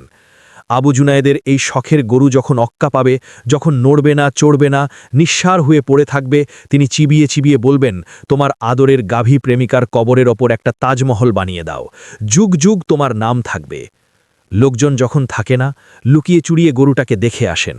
গরুটাকে অনেকটা সতীনের মতো ধরে নিয়ে গোয়ালঘর থেকে ঝাড় কুড়িয়ে নিয়ে কয়েক মা বসিয়ে দেন। একদিন তিনি গোয়ালঘরের কাছে গিয়ে খিলখিল হাসির শব্দ পেলেন। তার ভেতরের সংস্কারটি চাড়া দিয়ে উঠল। কে জানে কেন জিন পড়ি আবার গাভীর আকার ধরে তার স্বামীর ওপর ভাগ বসাতে এসেছে কিনা।